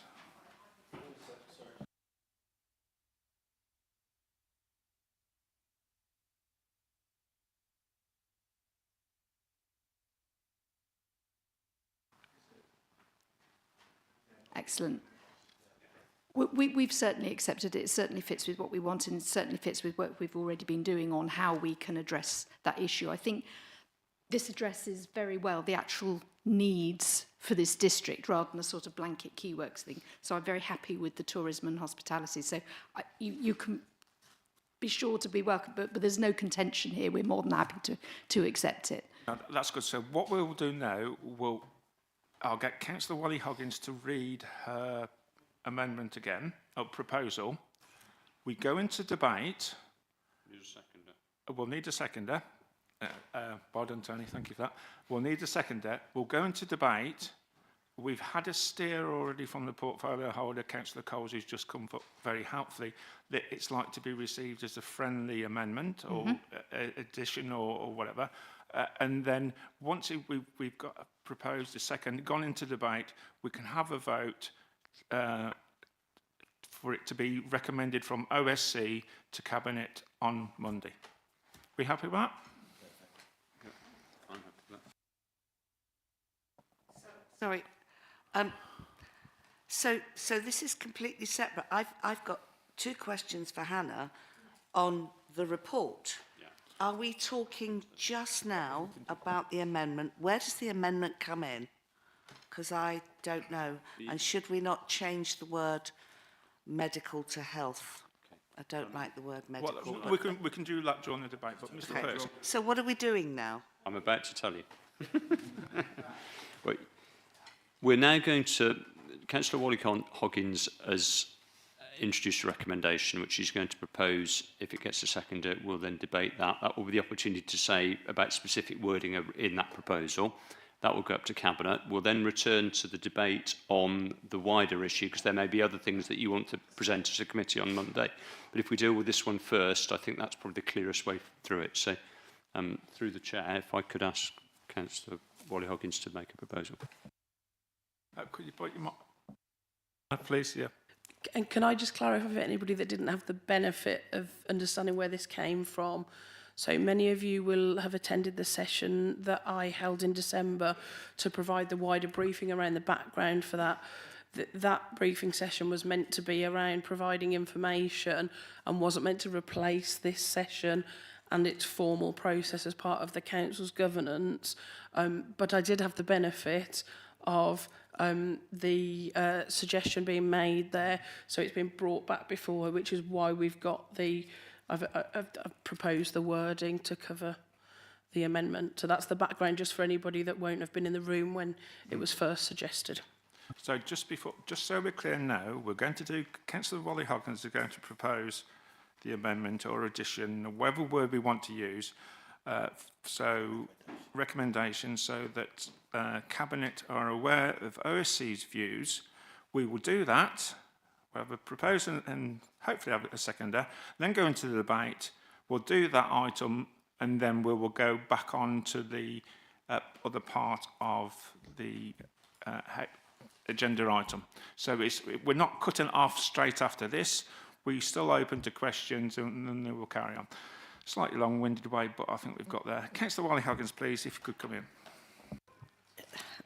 I am proposing that this additional paragraph be put into the document before us today to add clarity to our residents, okay, and for all of us. So the proposal, what I'm proposing is that the following wording is added, and this has been carefully thought about. And to go back to what you said, Councillor Rolfe, the word medical, social care then comes into that, so we could perhaps think about that. But we recognise that affordable housing is key for roles such as key workers. We have defined this as any individual who is employed in a role which is key for society and or the district to function and cannot be delivered remotely. This includes roles in the education, medical, utilities, food and social care sectors. Examples include teachers, care workers, tradesmen or operatives delivering utilities or public services, social workers and police officers.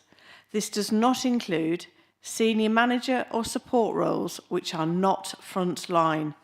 Any role which attracts a salary of £35,000 or more will not meet this definition. Due to the importance of tourism in the district, the council will also include those working in frontline tourism and hospitality services within Stratford-on-Avon.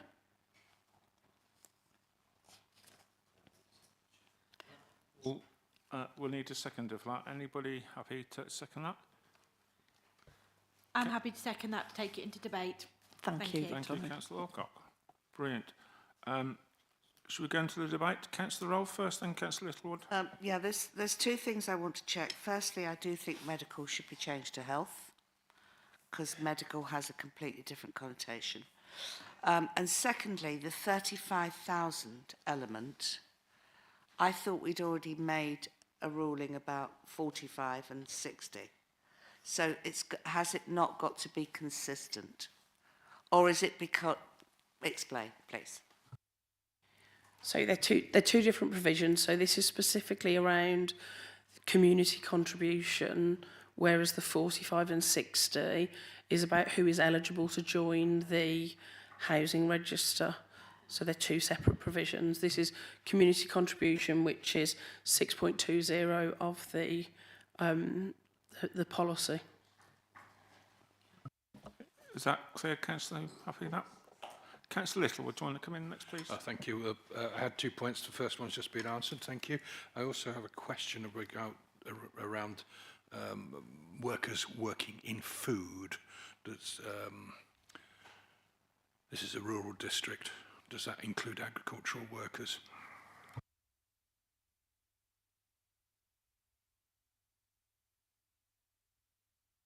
Actually, I would be happy to include that in here, and I can't see that that changes the essence of what we have here, and I think that that is a really worthy addition to this. So it would literally read then, in frontline tourism and hospitality services. So due to the importance of tourism, we could just tourism and agriculture in the district. The council will also include those working in frontline tourism and hospitality services in addition to agriculture. Am I getting nods here? Because I think that's actually really welcome, because again, those working in that sector often are in the lower wages as well. And I think that that captures the essence of who we are as a council far better. Would you be in agreement with that, Councillor Cole? Are you happy with that, to include that? Yes, as long as we get, absolutely in principle, as long as we get the wording right so we don't end up with an unintended consequence. But we could ask the head of housing to look at that, make sure we've covered it. If we just get this, due to the importance of tourism and agriculture in the district, the council also include those working in frontline tourism and hospitality services, as well as and agriculture, just and agriculture. Is that all right? Yeah, and agriculture services and agriculture. I think, you know, I think the debate's going on, and I've got a couple of people to come in as well.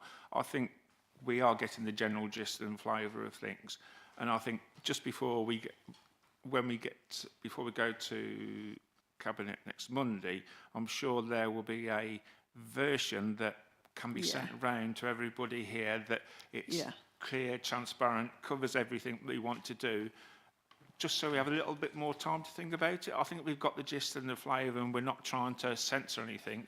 But I think we get it right, so we have a little bit more time, rather, like I say, thinking on the hoof. And that wasn't a deliberate one when we were talking about agriculture.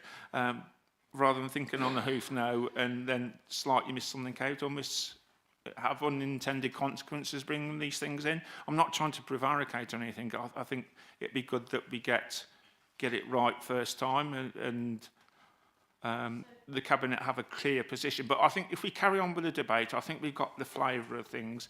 And if we give the officers some form of leeway or some form of able to make it clear and transparent and encapsulate what we've discussed, I think that would be fair before we go on to all the minutiae and dotting the I's and crossing the T's. We could say something like confirmation with the chair as a final wording. So, yeah.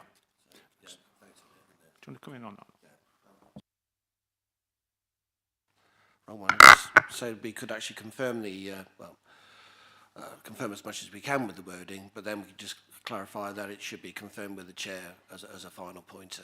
So basically the chair can then send it around just to make sure we've got the wording right. I'm happy with that. Councillor Little, to follow up on that Yeah, one? yes, thank you. I want to be clear. My suggestion wasn't to remove the word food industry. The food industry is different to the agriculture industry. It's in the supply chain, yes, but it's a different industry. There are food workers within the rural areas who produce baked goods, etc., for sale in retail and wholesale, and they should be remaining in that as a category which is separate to agriculture. Thank you. I've got Councillor Rice, Councillor Keithley, Councillor Orcott and Councillor Rolfe. So, Councillor Rice, do you want to come in, please? Yes, thank you, Chair. Yeah, I'm struggling a little with the 35,000, and the reason I'm struggling with it is because I'm wondering what kind of anomalies that's going to throw up, given that there are different numbers, as you pointed out, in other parts of the policy. And I do wonder whether we are actually creating an issue, and I'm trying to think of what those anomalies might be, given that there's 45,000 and 60,000 elsewhere in the policy. And presumably some of these occupations that have been discussed, utilities, etc., perhaps 35,000 is not a particularly high salary and perhaps not reflective of what might really be going on. So this amendment was proposed in relation to key workers. The average salary for key workers is £23,000 to £28,000, which is why we've gone for that lower amount. But is their definition of key workers the same as the one that's just been outlined? I suspect not, because the one that's been outlined is far broader than I would imagine the key workers that you are discussing. So that was based on the definition of key workers that doesn't include the additional mechanisms that we have used for, relevant to the district. And I imagine that if we were to look at the average salaries in frontline tourism, hospitality and agricultural roles, that they would be on the lower end rather than the higher end. The key worker definition is around those roles which were defined as key workers in terms of your teachers, your nurses, your carers. But we're talking utilities, as I understand it, and food, which do, from what I can just gather, are outside those definitions. So utilities is within that definition. What we've added in that won't be covered because they're specific. So the first part of the definition that talked about roles in the educational, medical or health, utilities, food and social care sectors, those are the definitions around key workers that are sort of a nationally accepted definition of what a key worker is. And that's what the research of the average role is based on. What we've added in that's very specific to our district is those working in frontline tourism, hospitality and agricultural roles. And I imagine that they are probably at the lower end if you think about some of the roles that would be captured within that, where you've got gradients. If you think about nurses and police officers, obviously you've got gradients there in terms of some of the starting salaries and some of the lower banded salaries through to then the higher ones. Go on, follow up again, Mr. Councillor Rice. Okay, I'm trying to think of anomalies and exceptions. Supposing the spouse or partner of somebody earning 35,000 earns 26,000 and takes the total to over 60, which is for non-key workers, what effect would that have? None? They're two separate provisions. So that household wouldn't be eligible to join the register if they were outside of the income limits.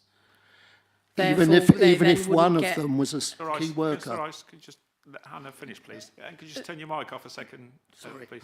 Therefore, they then wouldn't get an additional 6 months 6 months added to their application because they wouldn't qualify to join the register.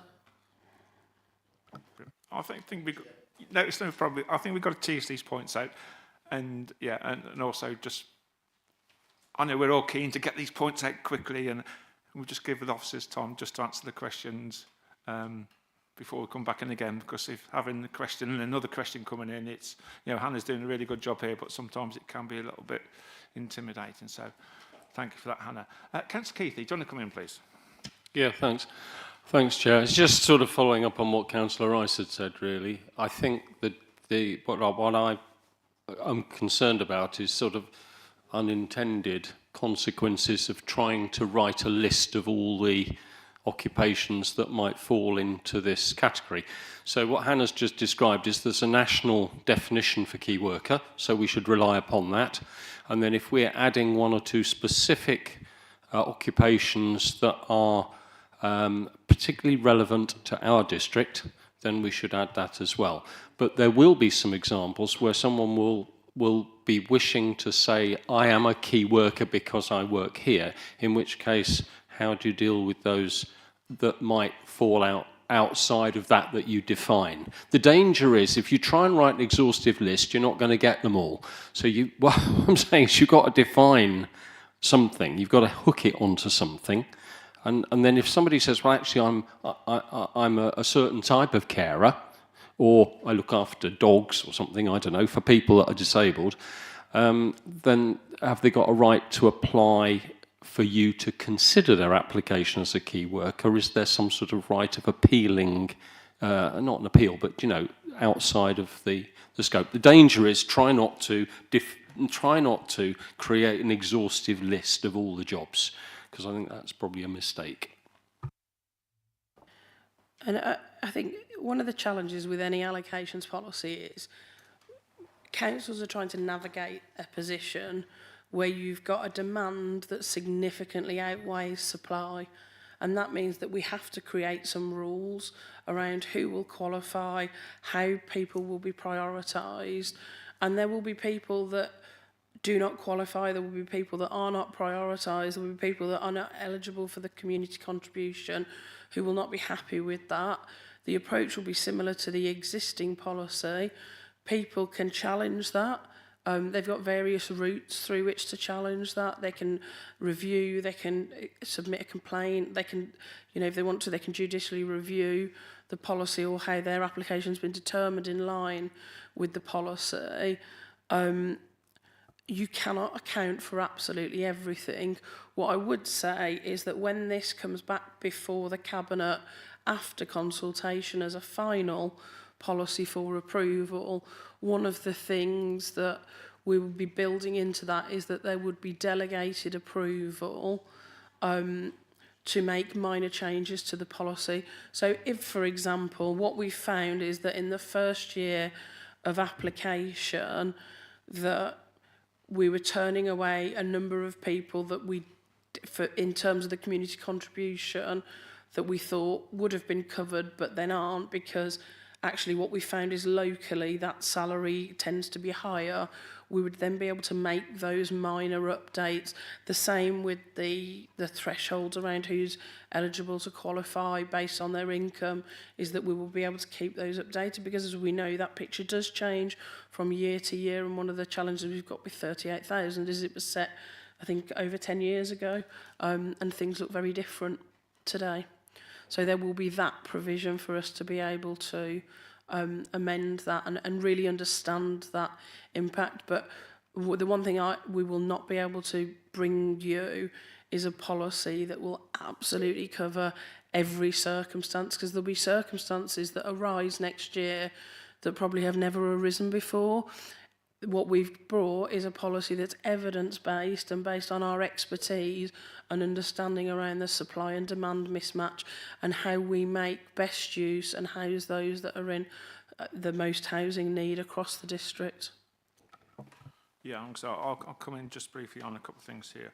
I think it's right that we try and tailor it to our unique Stratford District Council. We are currently quite a rural council. Depending on whether the government gets this way, we might be slightly less rural, depending on the amount of houses we have to take. Sorry about that. But I think it's right we have to tailor it to rural. I think we've got to do something that's workable for officers and doesn't become an industry itself. I think it would be good to see the results of the consultation to come back here, because I think some members of the public might come up with scenarios that we haven't thought of. And I think it's good that we review those. And fourthly, once it does go back to the Cabinet have the ability to revise their position and the criteria. So I think we've got lots of safeguards built in, and I think it's important that we recognise those points. But I think the consultation results would be particularly interesting if we could have that coming back at a future OC to see how we can potentially even incorporate those or modify those, and any unintended consequences of doing so. So that's always the actions and reactions. So I've got three more speakers at the moment. I've got Councillor Rolfe, Councillor Orcock and Councillor Johnston. Councillor Rolfe, please. Thank you, Chair. Where does the voluntary sector, the third sector, the charity sector come into this? Because, I mean, without the voluntary sector, we are, you know, I won't use the phrase my mother used to use, but and charity workers do get paid significantly less. Are they key workers? I mean, are they part of, I mean, if you look at the amount of charity shops that we have in Stratford, I would suggest very much so that they are key workers. They're the ones keeping it open. Thank you. So they'll be covered under two categories. So there'll be people that are working that will be key workers if they're working in one of those relevant sectors. But then the other thing that there is a provision for in relation to community contribution is people who are volunteers. So that's where they would be captured, because the majority of the people working in charity shops will actually be volunteers rather than employed. Councillor Orcock, please. I have nothing else to add at this point. My main questions now are just on the main report. Thank you. What a star you are. Thank you for that. I've got Councillor Johnston. You okay? Yeah, okay, Councillor Orcock. Yeah. Yes, just to say, but I'm still very happy to second this friendly amendment. That's right. Yeah. Councillor Johnston, please. I just wanted to come back to the issue between medical and health. My concern is that medical can mean what doctors do, and solely what doctors do. Health is much broader view of the world. We've heard today about difficulties in recruiting OTs, and we have a problem across the district in dementia services and providing support to people in the community. And I think it won't be covered solely by social care, but to replace medical with health would remove any ambiguity about that. I'm sure we can come to some agreement, and like I say, it was certainly, once we get the feedback from the consultation, I can well imagine that that area will be covered particularly. But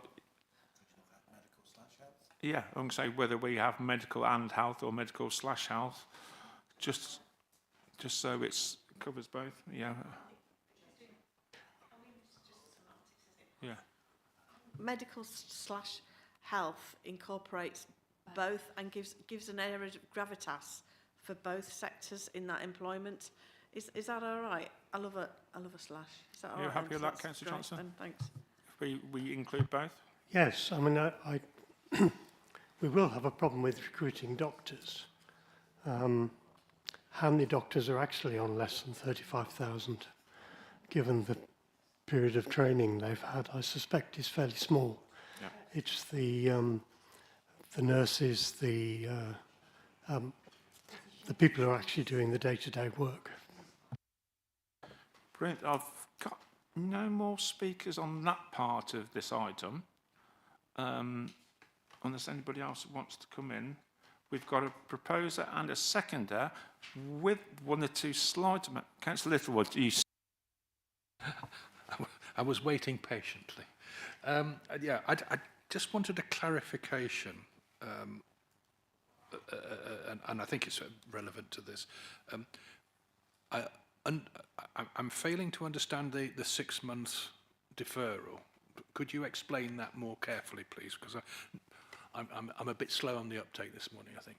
Okay, so a property is up for bid, and Councillor Coles and I have both bid for it. We are both in the same band, I'm going to say. Not that it ever happens. We're the only two people that have bid for it. But Councillor Coles has got a community contribution and I don't. We join the register on the same day, but the effect is that her application looks as if she joined 6 months earlier. And so therefore, if we're in a head-to-head, she would then get the property ahead of me. It's good to have that confirmed. That's clear. The way I read it before was that you was being delayed for 6 months. No, it's you get an additional 6 months waiting time. Waiting time does sound like you have to wait 6 months longer, doesn't it? It's not. It's that you've been on the register for longer. No, I think that's very helpful again. Thank you for the question, Councillor Littlewood. So proposer, a seconder, some clarity, some slight amendments, and yeah, with the and I can say with the final wording to be confirmed between officers and the chair. Are we happy? Can we go to the vote on that? All those in favour? Any against? No, unanimous. Thank you. So that will be the recommendation, or one of the recommendations on this item, to Cabinet next week from OSC. So thank you for that. Now we've done that part of the housing allocation scheme, has anyone else... Okay, right, we've got some other questions. We'll kick off with Councillor Rolfe and then followed up by Councillor Alcott once Councillor Rolfe is finished. Thank you. I've got two questions. The first one is, I'm assuming that you have talked to all the social housing providers about this new system. Yeah, but it will go out to them for consultation as well. Okay, so yeah, I thought that would be a brief one. So the second one is about antisocial behaviour. and behaviour. Now, I think it's a problem that quite a lot of us have to deal with as councillors.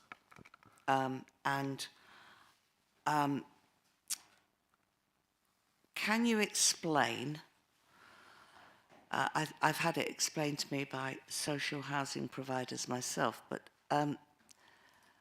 how do we deal with someone that's been in the drug industry that is on the housing register and becomes priority and gets a property on an estate? Does the social housing provider know their background? I'm of the opinion, and I have been told that they're not allowed to know their background. So how do we deal with that in this new system? So there's quite a lot there to unpack. So it would really depend in terms of the individuals. So we talk about somebody that's been involved with drugs.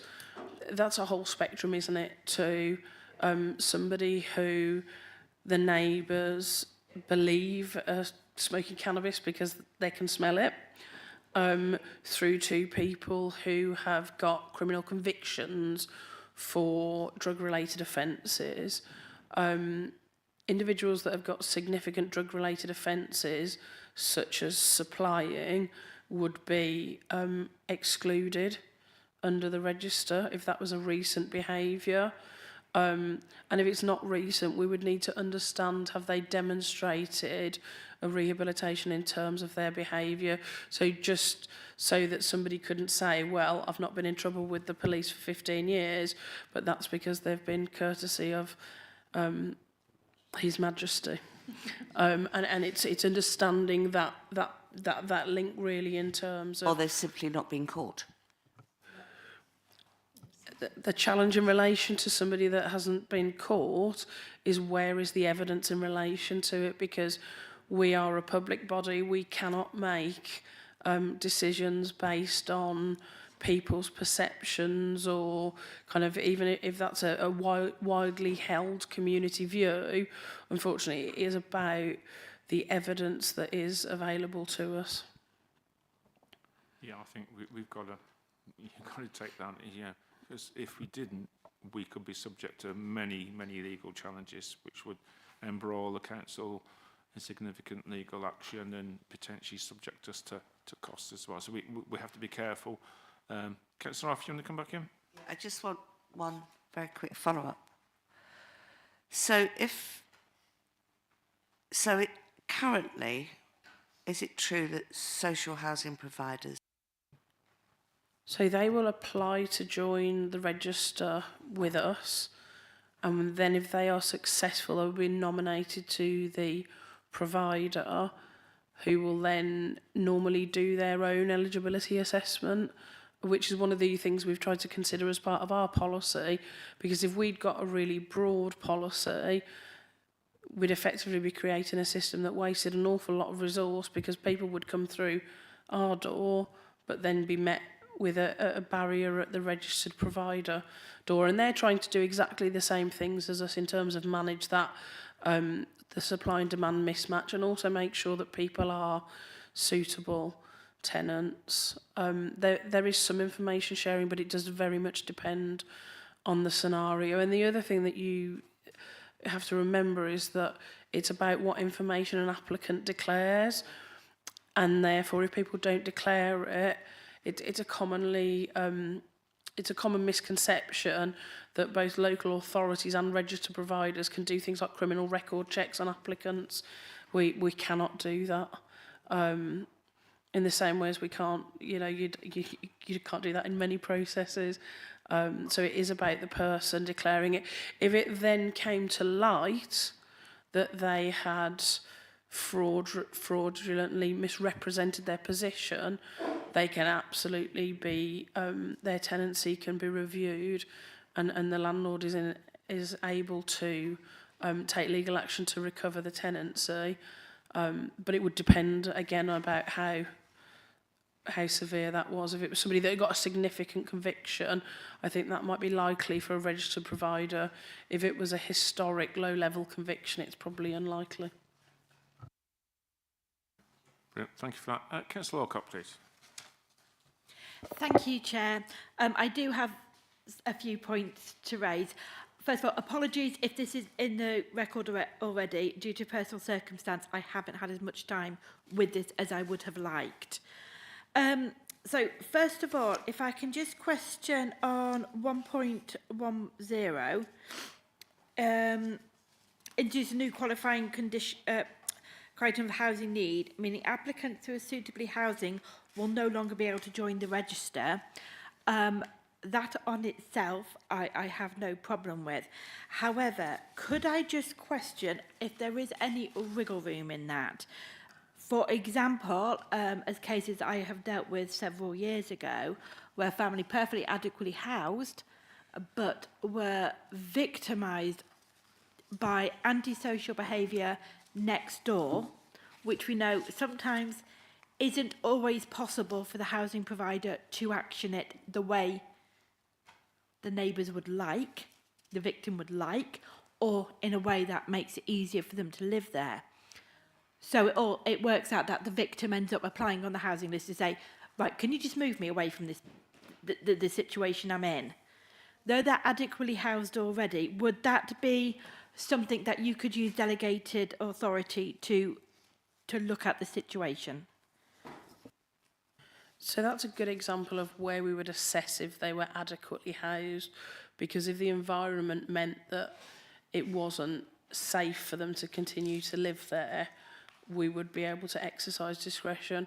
One of the things that we do need to get an awful lot, and in fact that wouldn't be discretion that needs senior management sign off, that would be counted as part of what's assessed as a housing need.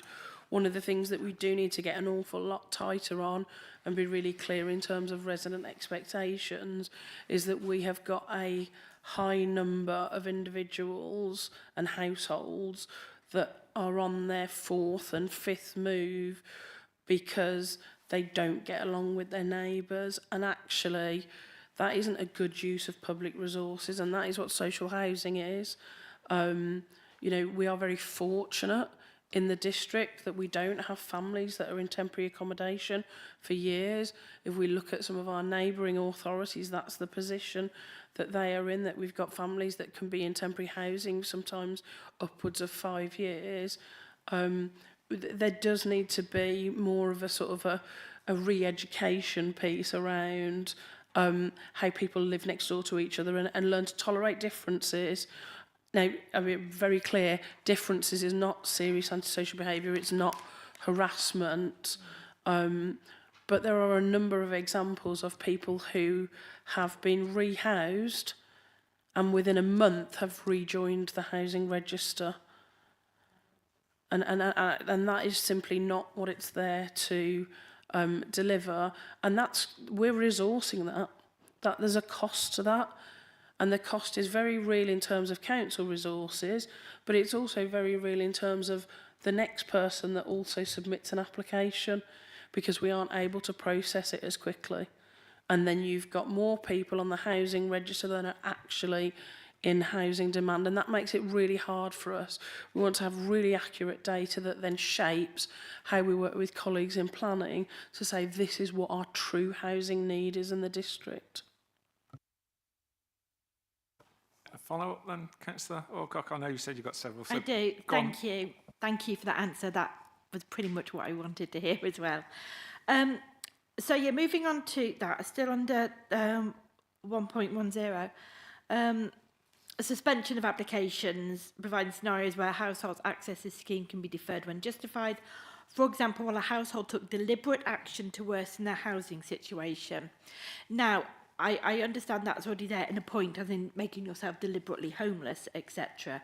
I just want clarification that that doesn't include where in a family there are extra babies that happen to come along, or alternatively looking at the other side on, say, moving a stepchild in permanently. What do you count as permanent? if they've moved, you know, if they say, right, on the Monday, right, little Sophie's come to live with us now full time, so we need to go on the housing list because we now need a bigger house. Oh, look, we've got one, but oh, look, Sophie's moved back. I just wonder if there is, only because I've had this situation raised to me recently, actually, and I just wanted if there's a little bit of clarification. I know it's very much a what if and maybes, but it's still something that happens. So it's not intended in relation to if people have more children. That's not considered to be deliberately worsening your situation. In terms of moving more people into your property, that would have to be considered on a case-by-case basis, because if you had got, for example, two families that brought together, that put them in a severely overcrowded situation, and they gave up another property across which they both would have had their housing needs met, you'd have to really assess that on a case-by-case basis, because if that was two houses within a relatively close proximity, that would be different to two houses that were split across perhaps Manchester and then within the district.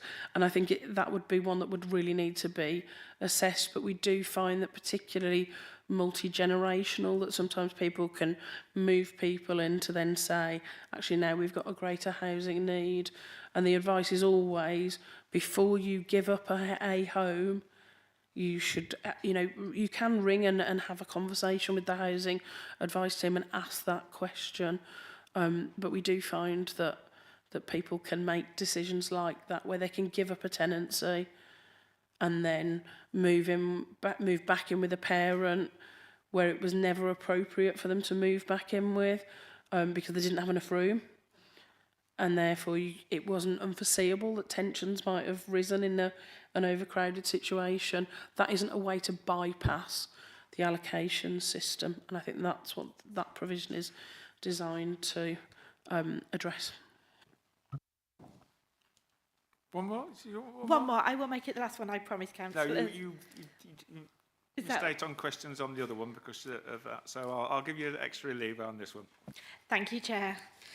On the homelessness and domestic abuse part of it as well, I just want to confirm that whereas I'm just looking at the possible crossovers that could happen. Again, situation I've dealt with where a female has fled domestic abuse and yet is still listed on multiple properties as, being a joint homeowner, yet has had to flee the situation, but because of marriage, I know it's a financial tie in domestic abuse situations that sometimes it stops the women from leaving because they think, well, I can't get any support because my name's on the deed for 3 houses, which could overcount their income if they're allowed it. And just want to make sure that, again, there is that wriggle room that whoever leaves domestic abuse will always have the opportunity to explain the situation, possibly with documentation, to say, yes, okay, you can see my name's on 3 different houses and I'm supposed to be paying council tax on those houses, but I can't because I now have no income. And though it's asset rich, it's somebody who's very much cash poor. Make sure that they don't fall through any cracks we may have in this very, very good policy.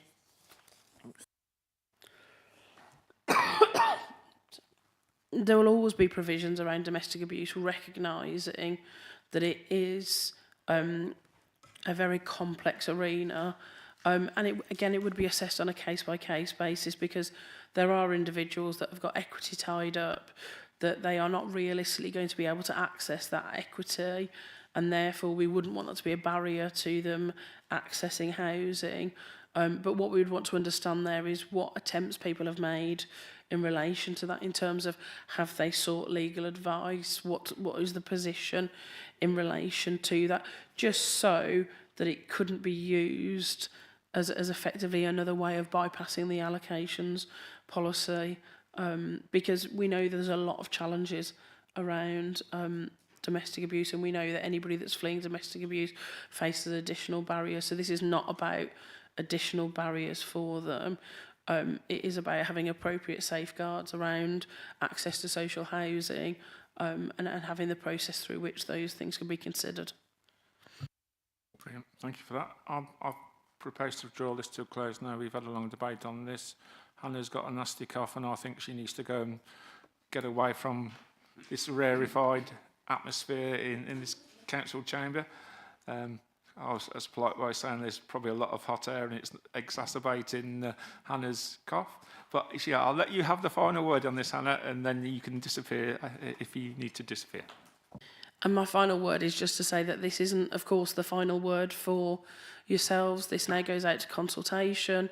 It is a public consultation, so we've gone broader than what we're required to do in relation to the statutory consultees, which of course are registered providers and those that are on the register. We are actively seeking views from partners that we think might add a different perspective. We've already spoken to our registered provider partners around the fact that we're making the changes and the types of changes that we're making. We'll be sending it to all of them. It's on the District Housing Network agenda for the meeting. We're also engaging with the relevant teams at county, with the other district and borough councils, with partners in health. We're asking the police in case they've got any input that they'd like to make. So we really are trying to get out there and get this out to as broad a pool as possible. And in addition to it being an online consultation, we'll be making a hard copy available both here at Elizabeth House and then also in Southam, Shipston and Ulster as well, across the town councils and the libraries. So we're trying to get out in terms of that broader remit.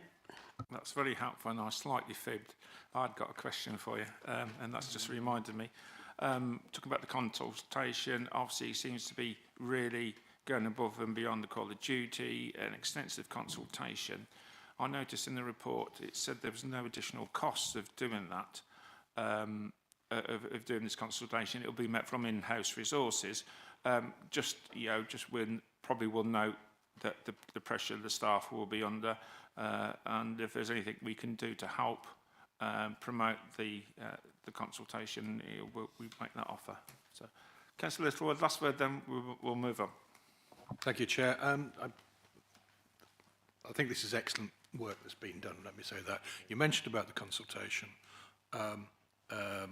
going to town councils.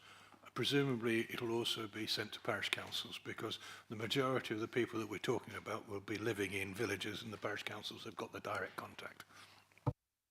Yes, it'll be going out to all parish councils, and Sue Greenall, who's the parish council liaison officer, will be leading that. We've also got posters that can be displayed, and the session that we put on for members of the cabinet and this committee, we're doing that for all other members as well. So if anybody missed it and wants to pop along, they can do so. Well, that was good. I know we can rely on Mrs. Greenall. She's very good. So, sure. So, very good. Thank you for that, Hannah. That's very helpful. Go on, disappear quick if I were you. And hope your cough gets better. And have a good afternoon. Thank you. Next one, we're going to talk about the Stratford Hydropower Feasibility Report. Yeah, we'll just do one. Yeah. Mr. Perks, please. Okay, thank you very much. I think I've spoken to you about this sort of quite a few times before, so hopefully this just draws together to a conclusion things that I've briefed you on previously. There was a budget provision sort of made in the last year's budget for £1.2 million for a hydropower scheme based around the River Avon.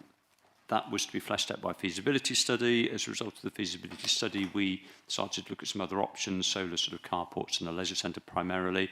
And this report presents the two feasibility studies that we've commissioned and makes some recommendations that rather than go with the hydro scheme at the moment, there is a less risky option in terms of producing a solar array on the leisure centre car park.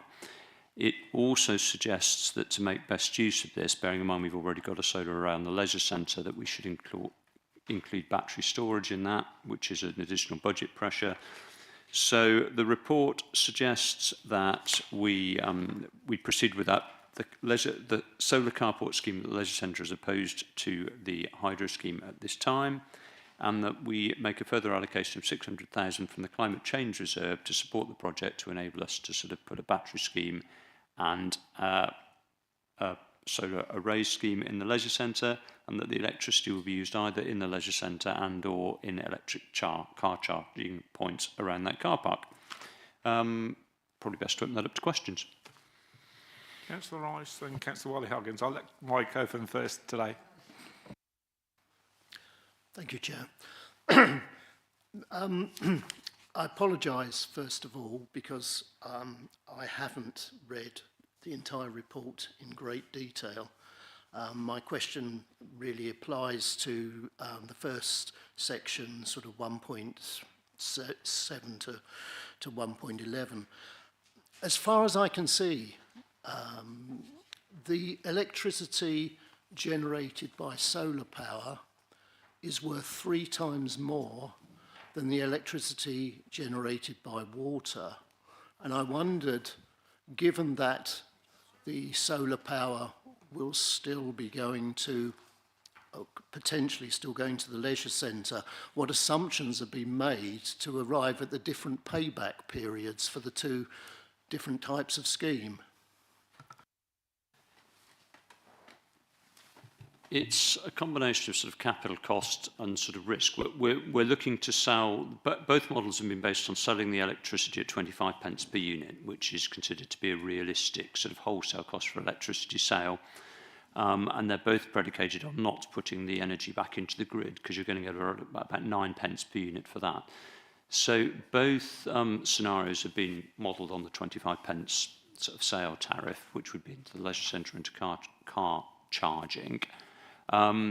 The solar array comes out quite favourably in terms of the capital cost of the installation is a lot lower, because the actual cost of doing the solar is sort of just over £1 million, whereas the hydro is closer to 1.5 million.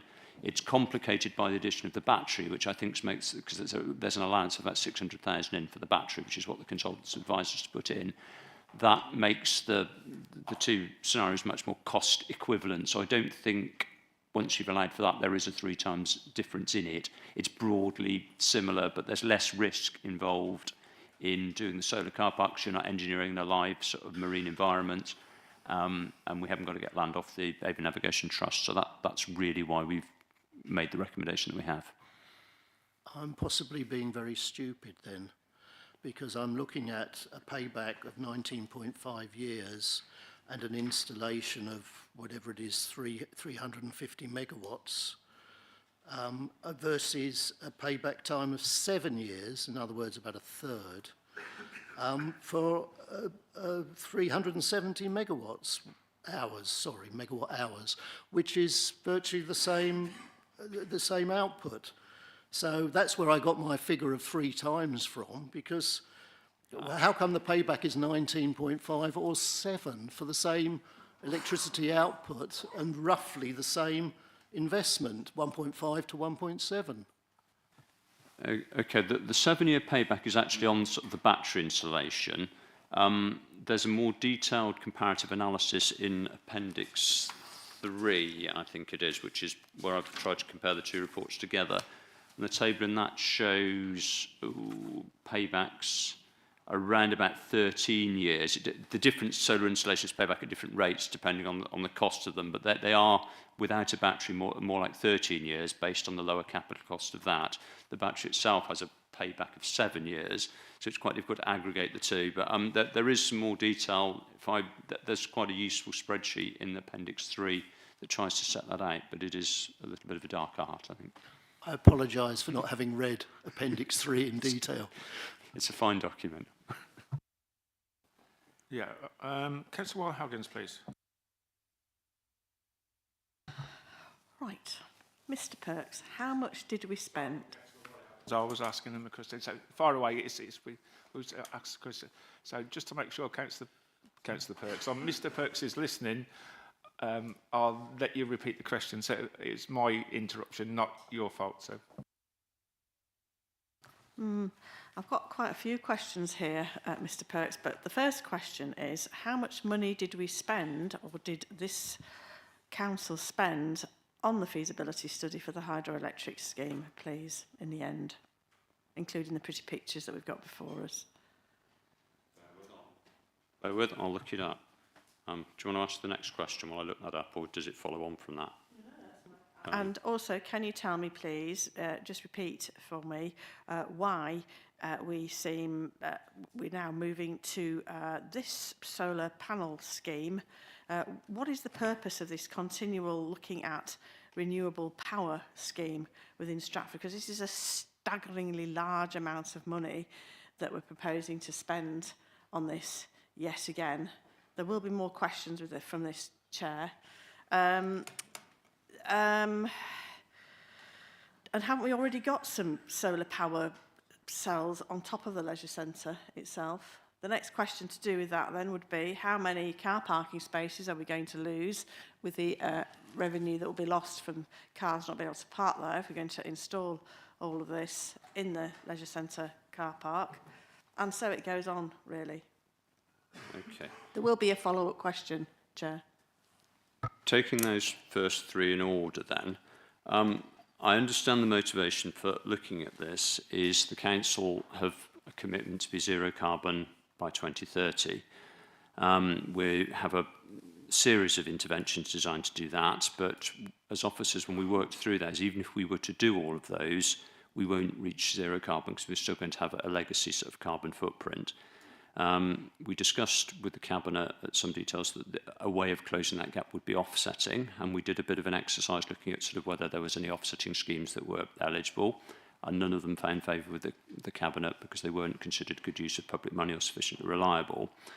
As a result of that, an alternative way to offset our carbon footprint would be to generate more renewable energy, and the Cabinet have asked us to look at whether we could use money rather than spending it on offsetting to reach the commitment that the Council have given on renewable energy generation to reduce our carbon footprint in that way.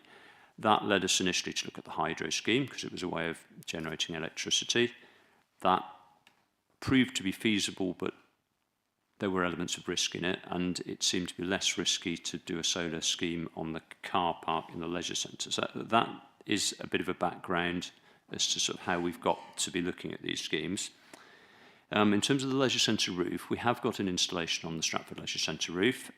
We have solar arrays on Stratford and Shipston Leisure Centre that were funded by a government leisure-backed scheme. Both of those are active, and we are currently in the process of commissioning schemes at Studley and Southam, which were schemes that went through the Cabinet last year. They are not on site as yet, but we hope to have those on site this year. So there are cells on the existing Stratford Leisure Centre. In terms of the spaces, the layout has been designed so we shouldn't lose any car parking spaces as a result of the solar arrays themselves. I don't yet have any details of car park charging installations.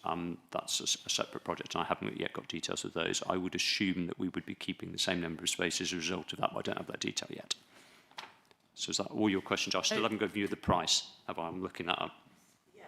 We have still got the price. And then, of course, with the, let me say this really slowly, if we're trying to offset and do all of this to achieve net zero, then we need to very carefully look at where the components for these solar panels are going to be coming from and the effect that has on our carbon footprint. Should they be imported from China, for example, or the Far East, which is generally where they come from, because actually, therefore, this is therefore adding to our carbon footprint rather than taking it away. I'm just trying to stop this council from this continued virtue signalling when, in fact, solar panels being imported from China does exactly the opposite to what they're hoping to achieve. £630,000 of taxpayers' money is a huge amount.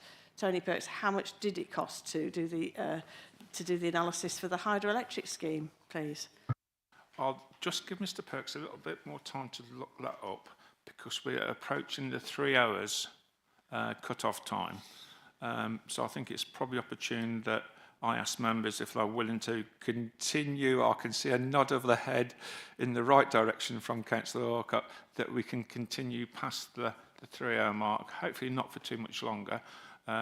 just while we cover this and any more items on the Cabinet papers. Members, I know you're reluctant to do this, but whilst we're here, can we have a vote in favour of carrying on?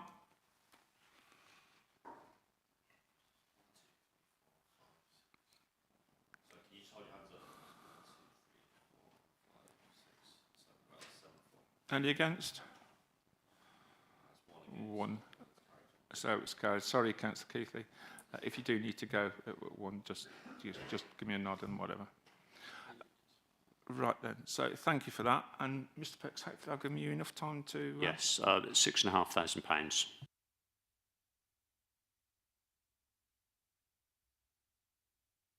Oh, and I've.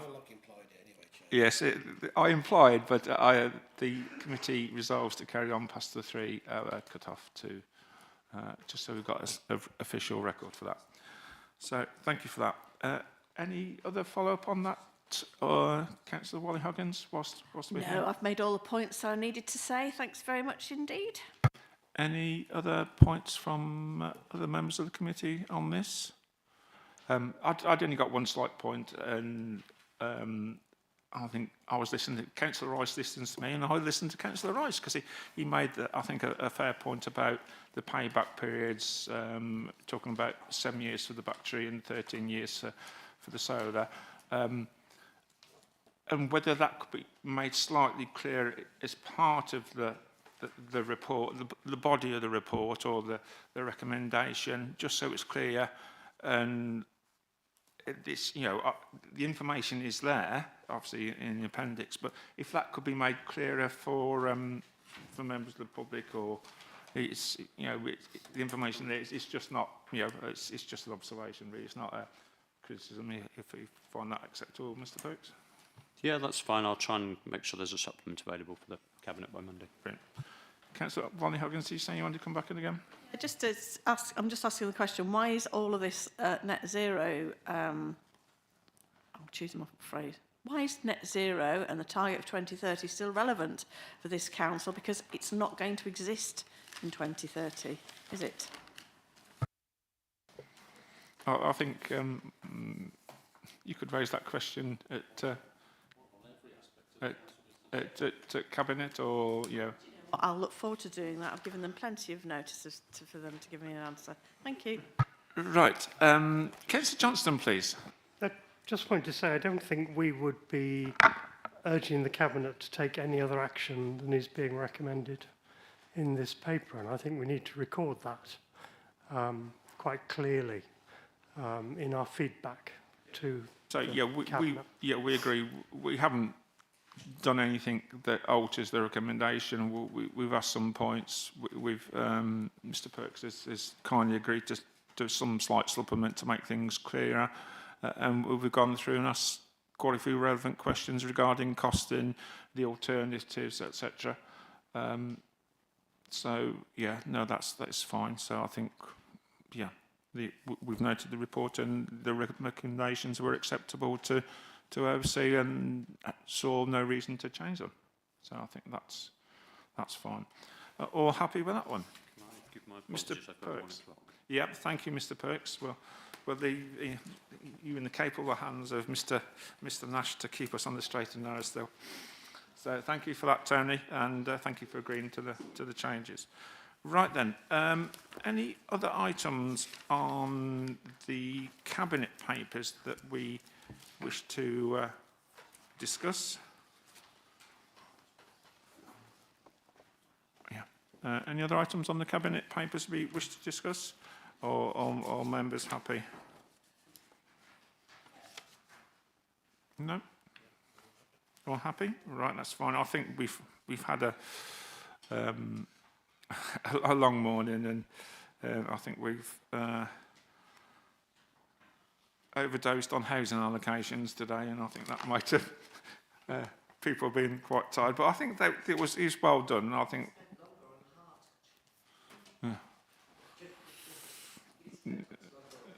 Yeah, but again, it was important. Lots of things came out. So, right then. So we'll move on to item number 11, the work plan, which is on pages 25 to 28 of our papers. Any comments, suggestions on the work plan? Councillor Littlewood, then Councillor Orcott, please. Thank you, Chair. I have just one question. There is an item on here on unscheduled items already listed. It's on page 27, third one down, which is planning enforcement. And there was some issues raised with regards to the constitution for regulatory to be able to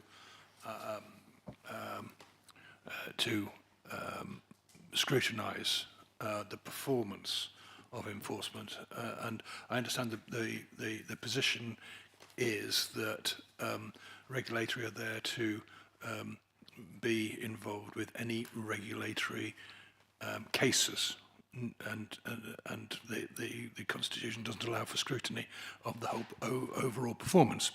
And I would notice that this was got a programme, a date that went on here for the 22nd of July of last year, and to be considered on the 30th of October last year.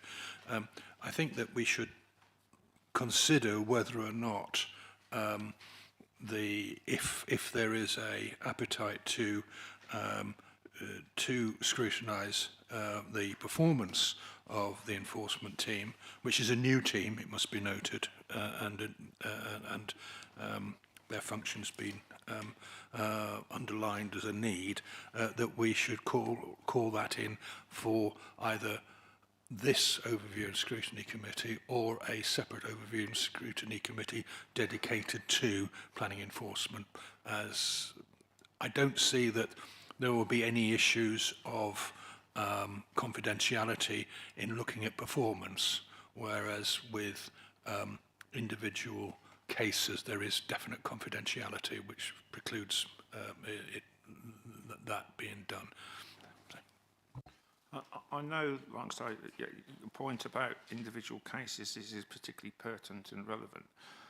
Looking at our terms of reference for OSC, we can review and scrutinise the performance of the council in relation to its policy objectives, performance targets, and or particular service areas.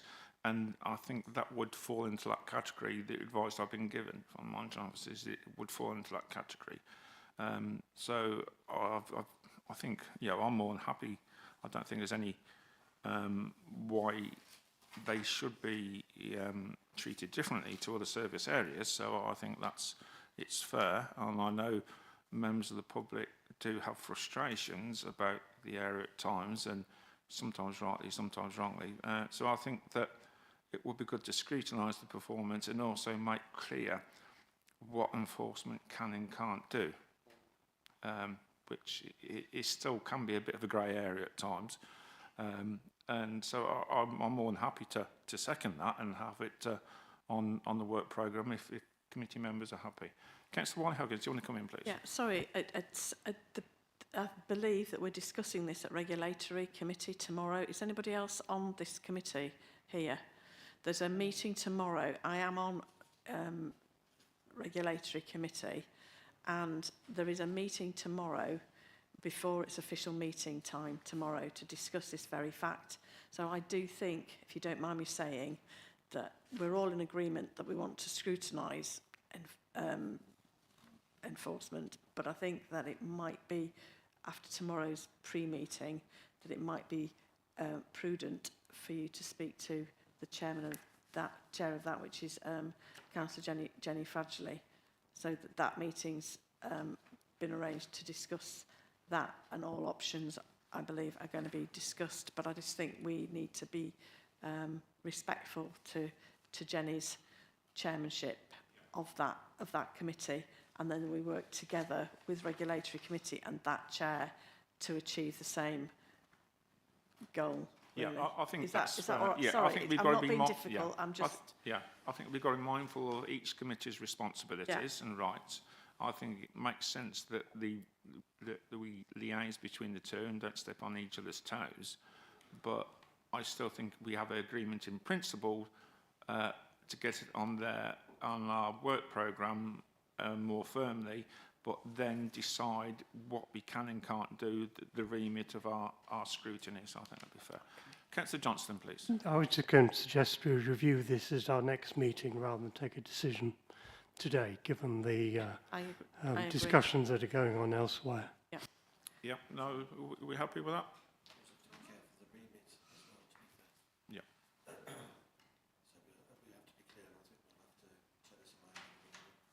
Yeah, that'd be.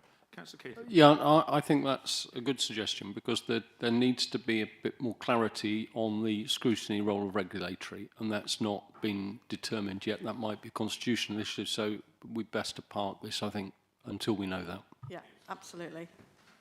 So I think we acknowledge that we would like to see it, but we have to be mindful of our rights and responsibilities able to do so. Councillor Orcott, you indicated something to do with the work plan, please? Yes, please, Chair. Are we going to have any... it's basically what Mr Buckland updated us with earlier on the LGR. We're saying the decision should be made by the end of July. Are we going to stick to extraordinary additional meetings to discuss LGR, or should it be something that we should start looking to put into regular meetings after July? Where we are going to discuss the implications of it. My concern is it could come rather fierce and fast. And if we don't already have it in part of the work schedule, I just don't want things to accidentally get missed. So we've already got it as a standing item on the agenda now. But I'm more than happy that we expand that agenda once we go a bit. So I think we flag this with officers, particularly Mr Buckland and Mr Perks are obviously not here now, but I think Mr Nash will be able to pass that back on. Yeah. That we would like regular updates, as soon as possible to scrutinise this, and we'll, perhaps at the next time, the next scrutiny meeting, we could. So Mr Buckland is prepared, because I asked him a question that he wasn't prepared for today. So that he's prepared, we can just say to him, we would like to be able to scrutinise on a regular basis as soon as possible and keep updated. I know there is the working group, isn't it, on there? And there is a link between that. So whether the working group could work with Mr Buckland and ourselves to do something. Do you want to come back, Councillor Orcott? Yes, absolutely that. I'm also want to ensure that yes, Mr Buckland and Mr Perks, absolutely, they're the ones we need to hear from. But I also would like, as a scrutiny committee, to start looking at the financial implications, the housing implications, the contracts when it comes to waste management, car parks, etc. Those sorts of... So it's all the heads of service, really, just to ensure that as a overview and scrutiny committee, we are absolutely kept up to date, because as far as I'm aware, there is a contract renewal that has to come up in the next few months, and the repercussions on that, just to ensure that as a scrutiny committee we have all the information as and when it comes forward. No, that's fine. And I think just adding to that, I will bring in Councillor off shortly. Added to that, the feedback from the meeting that they're having, the 5 districts and boroughs in the county on the 30th of January. That would be quite positive as well. Councillor Rolfe, please. I think it's a whole council thing rather than just scrutiny. I mean, sure, don't forget scrutiny comes, LGR comes to scrutiny every time, an update, because we asked for it to come every time, every meeting. But I think what you're talking about, I would say as a whole council, I think it's something that we should be very much mindful of as a whole council rather than just scrutiny. I mean, we can scrutinise individual things, but the whole council should be involved and be able to know what's going on, in my opinion.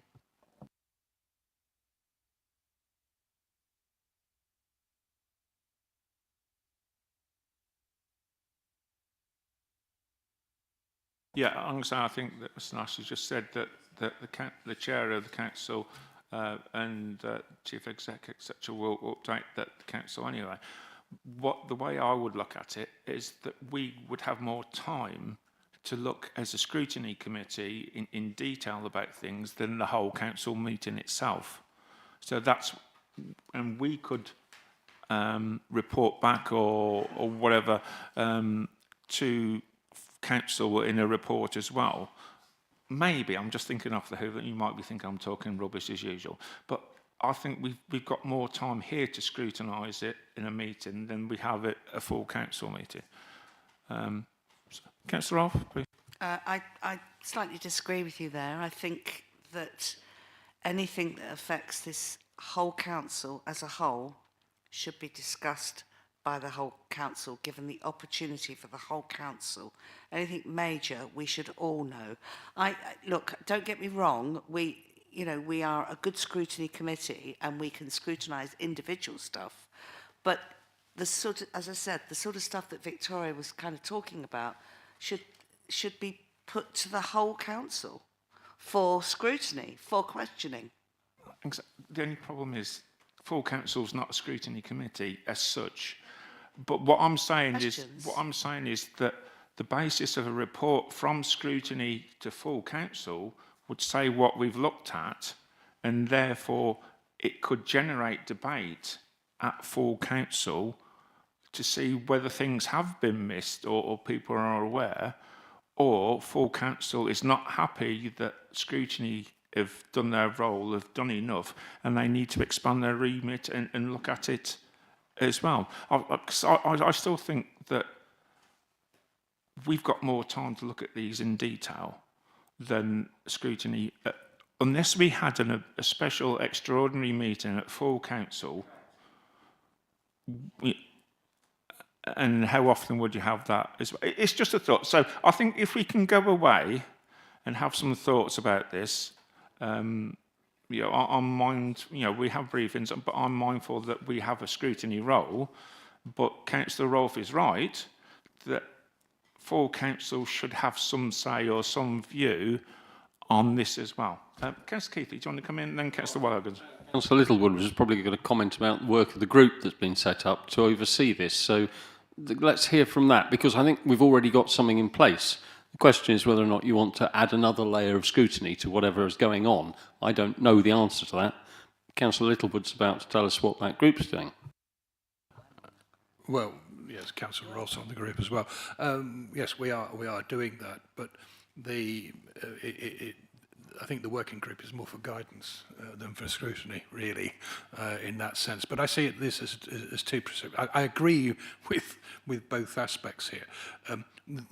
We are here to scrutinise in detail individual items, and that we discover ourselves, think up, or are asked to look at.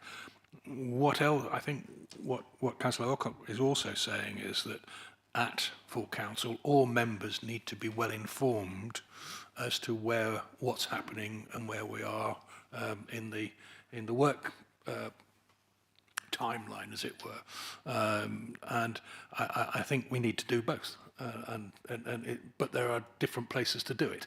And yes, okay, an extraordinary meeting of the full council may be required at some point when something changes. It needs immediate attention.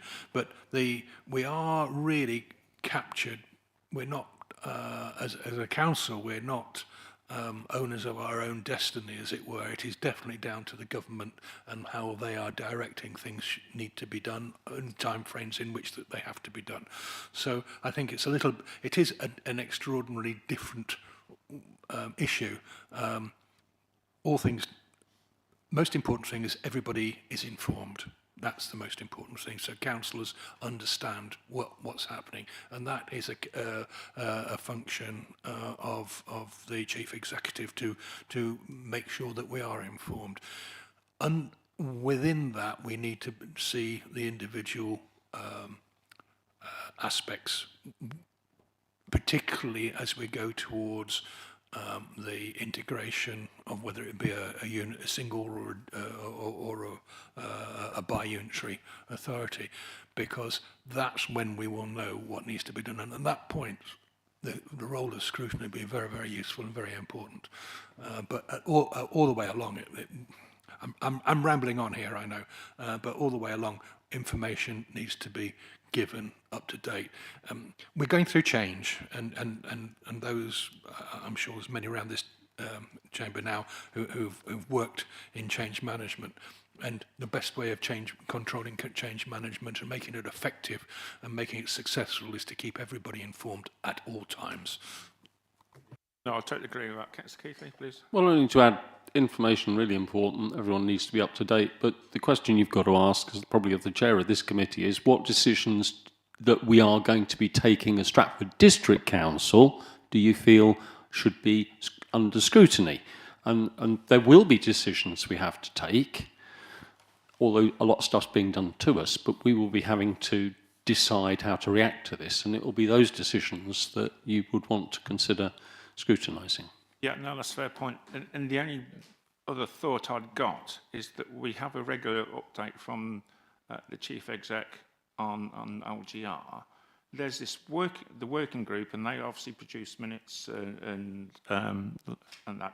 Whether those could be provided as part of the update from the Chief Exec, so we are fully aware, 100% what's going on. I don't think it'd be too onerous because they're already being produced. So whether they could just be as part of the papers, I don't think that's unreasonable. And again, it's members of the public might see it as well. So again, it's just being open and transparent. So that was my brainwave of today. So I had to wait till 13:13 to get it, but we've had one brainwave. Any other comments on this? I think we've got some ideas where we're going. But you're right. I think it's evolving. We haven't had particularly strong steers from the government. This been vague and that. So I think we are. The officers are in a difficult position, but we also have a duty as scrutiny members to try and ensure we look at these things as well. But we appreciate it is difficult, and I think we should be working with the working group, specific working group on this as well, whether we can assist or whether they can assist us as well. Councillor Wiley-Huggins, you want a final word then, please? It's to do with the work programme, because Councillor Keithley says here on the 8th of April that the Warwickshire Police are coming. Will that mean Philip Seckham is also coming to explain his needs and desires for his portion of the council tax to be put up, please? His precept. I note that his survey is currently out. So usually he does come and tell us why he wishes to have yet more money from our. And I do think that he does usually have. It's usually a requirement that he comes before us and explains himself. Yeah, because I think he has been, didn't he? Because he came with Chief Superintendent Smith not too long ago. Yeah, and I think looking at, I'll get Howard to come in, but looking at to consider the 2025 reports as opposed to. This was about performance monitoring. Yeah. Because do you remember the last time that we asked them here to talk about the performance of, for example, 101 service? They were woefully short of data. And in fact, the data that they had was old. And they said they were going to improve the performance, or the publication of that data. And that's what we wanted to see. That's one of the issues that ought to be asked of them in advance of coming. Yeah, that's fine. Howard, is that the way you saw it? Yes, Chair. The Police and Crime Commissioner is confirmed to attend on the 8th of April in response to Councillor Willie-Hogan's question. And yes, it's true that we're going to be asking for some more data and clarity around that performance data following from the last meeting. Excuse me, can we just briefly then?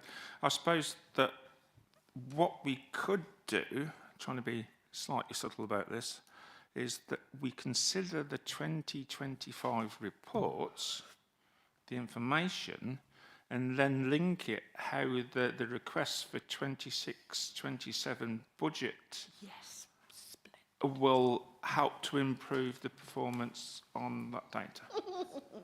Is that? Let's do that. Is that quite subtle?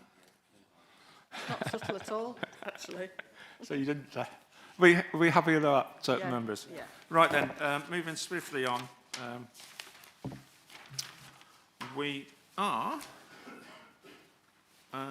item 12, urgent business. I've None. So I'll close this meeting at, what time are we? 13:16. Thank you very much.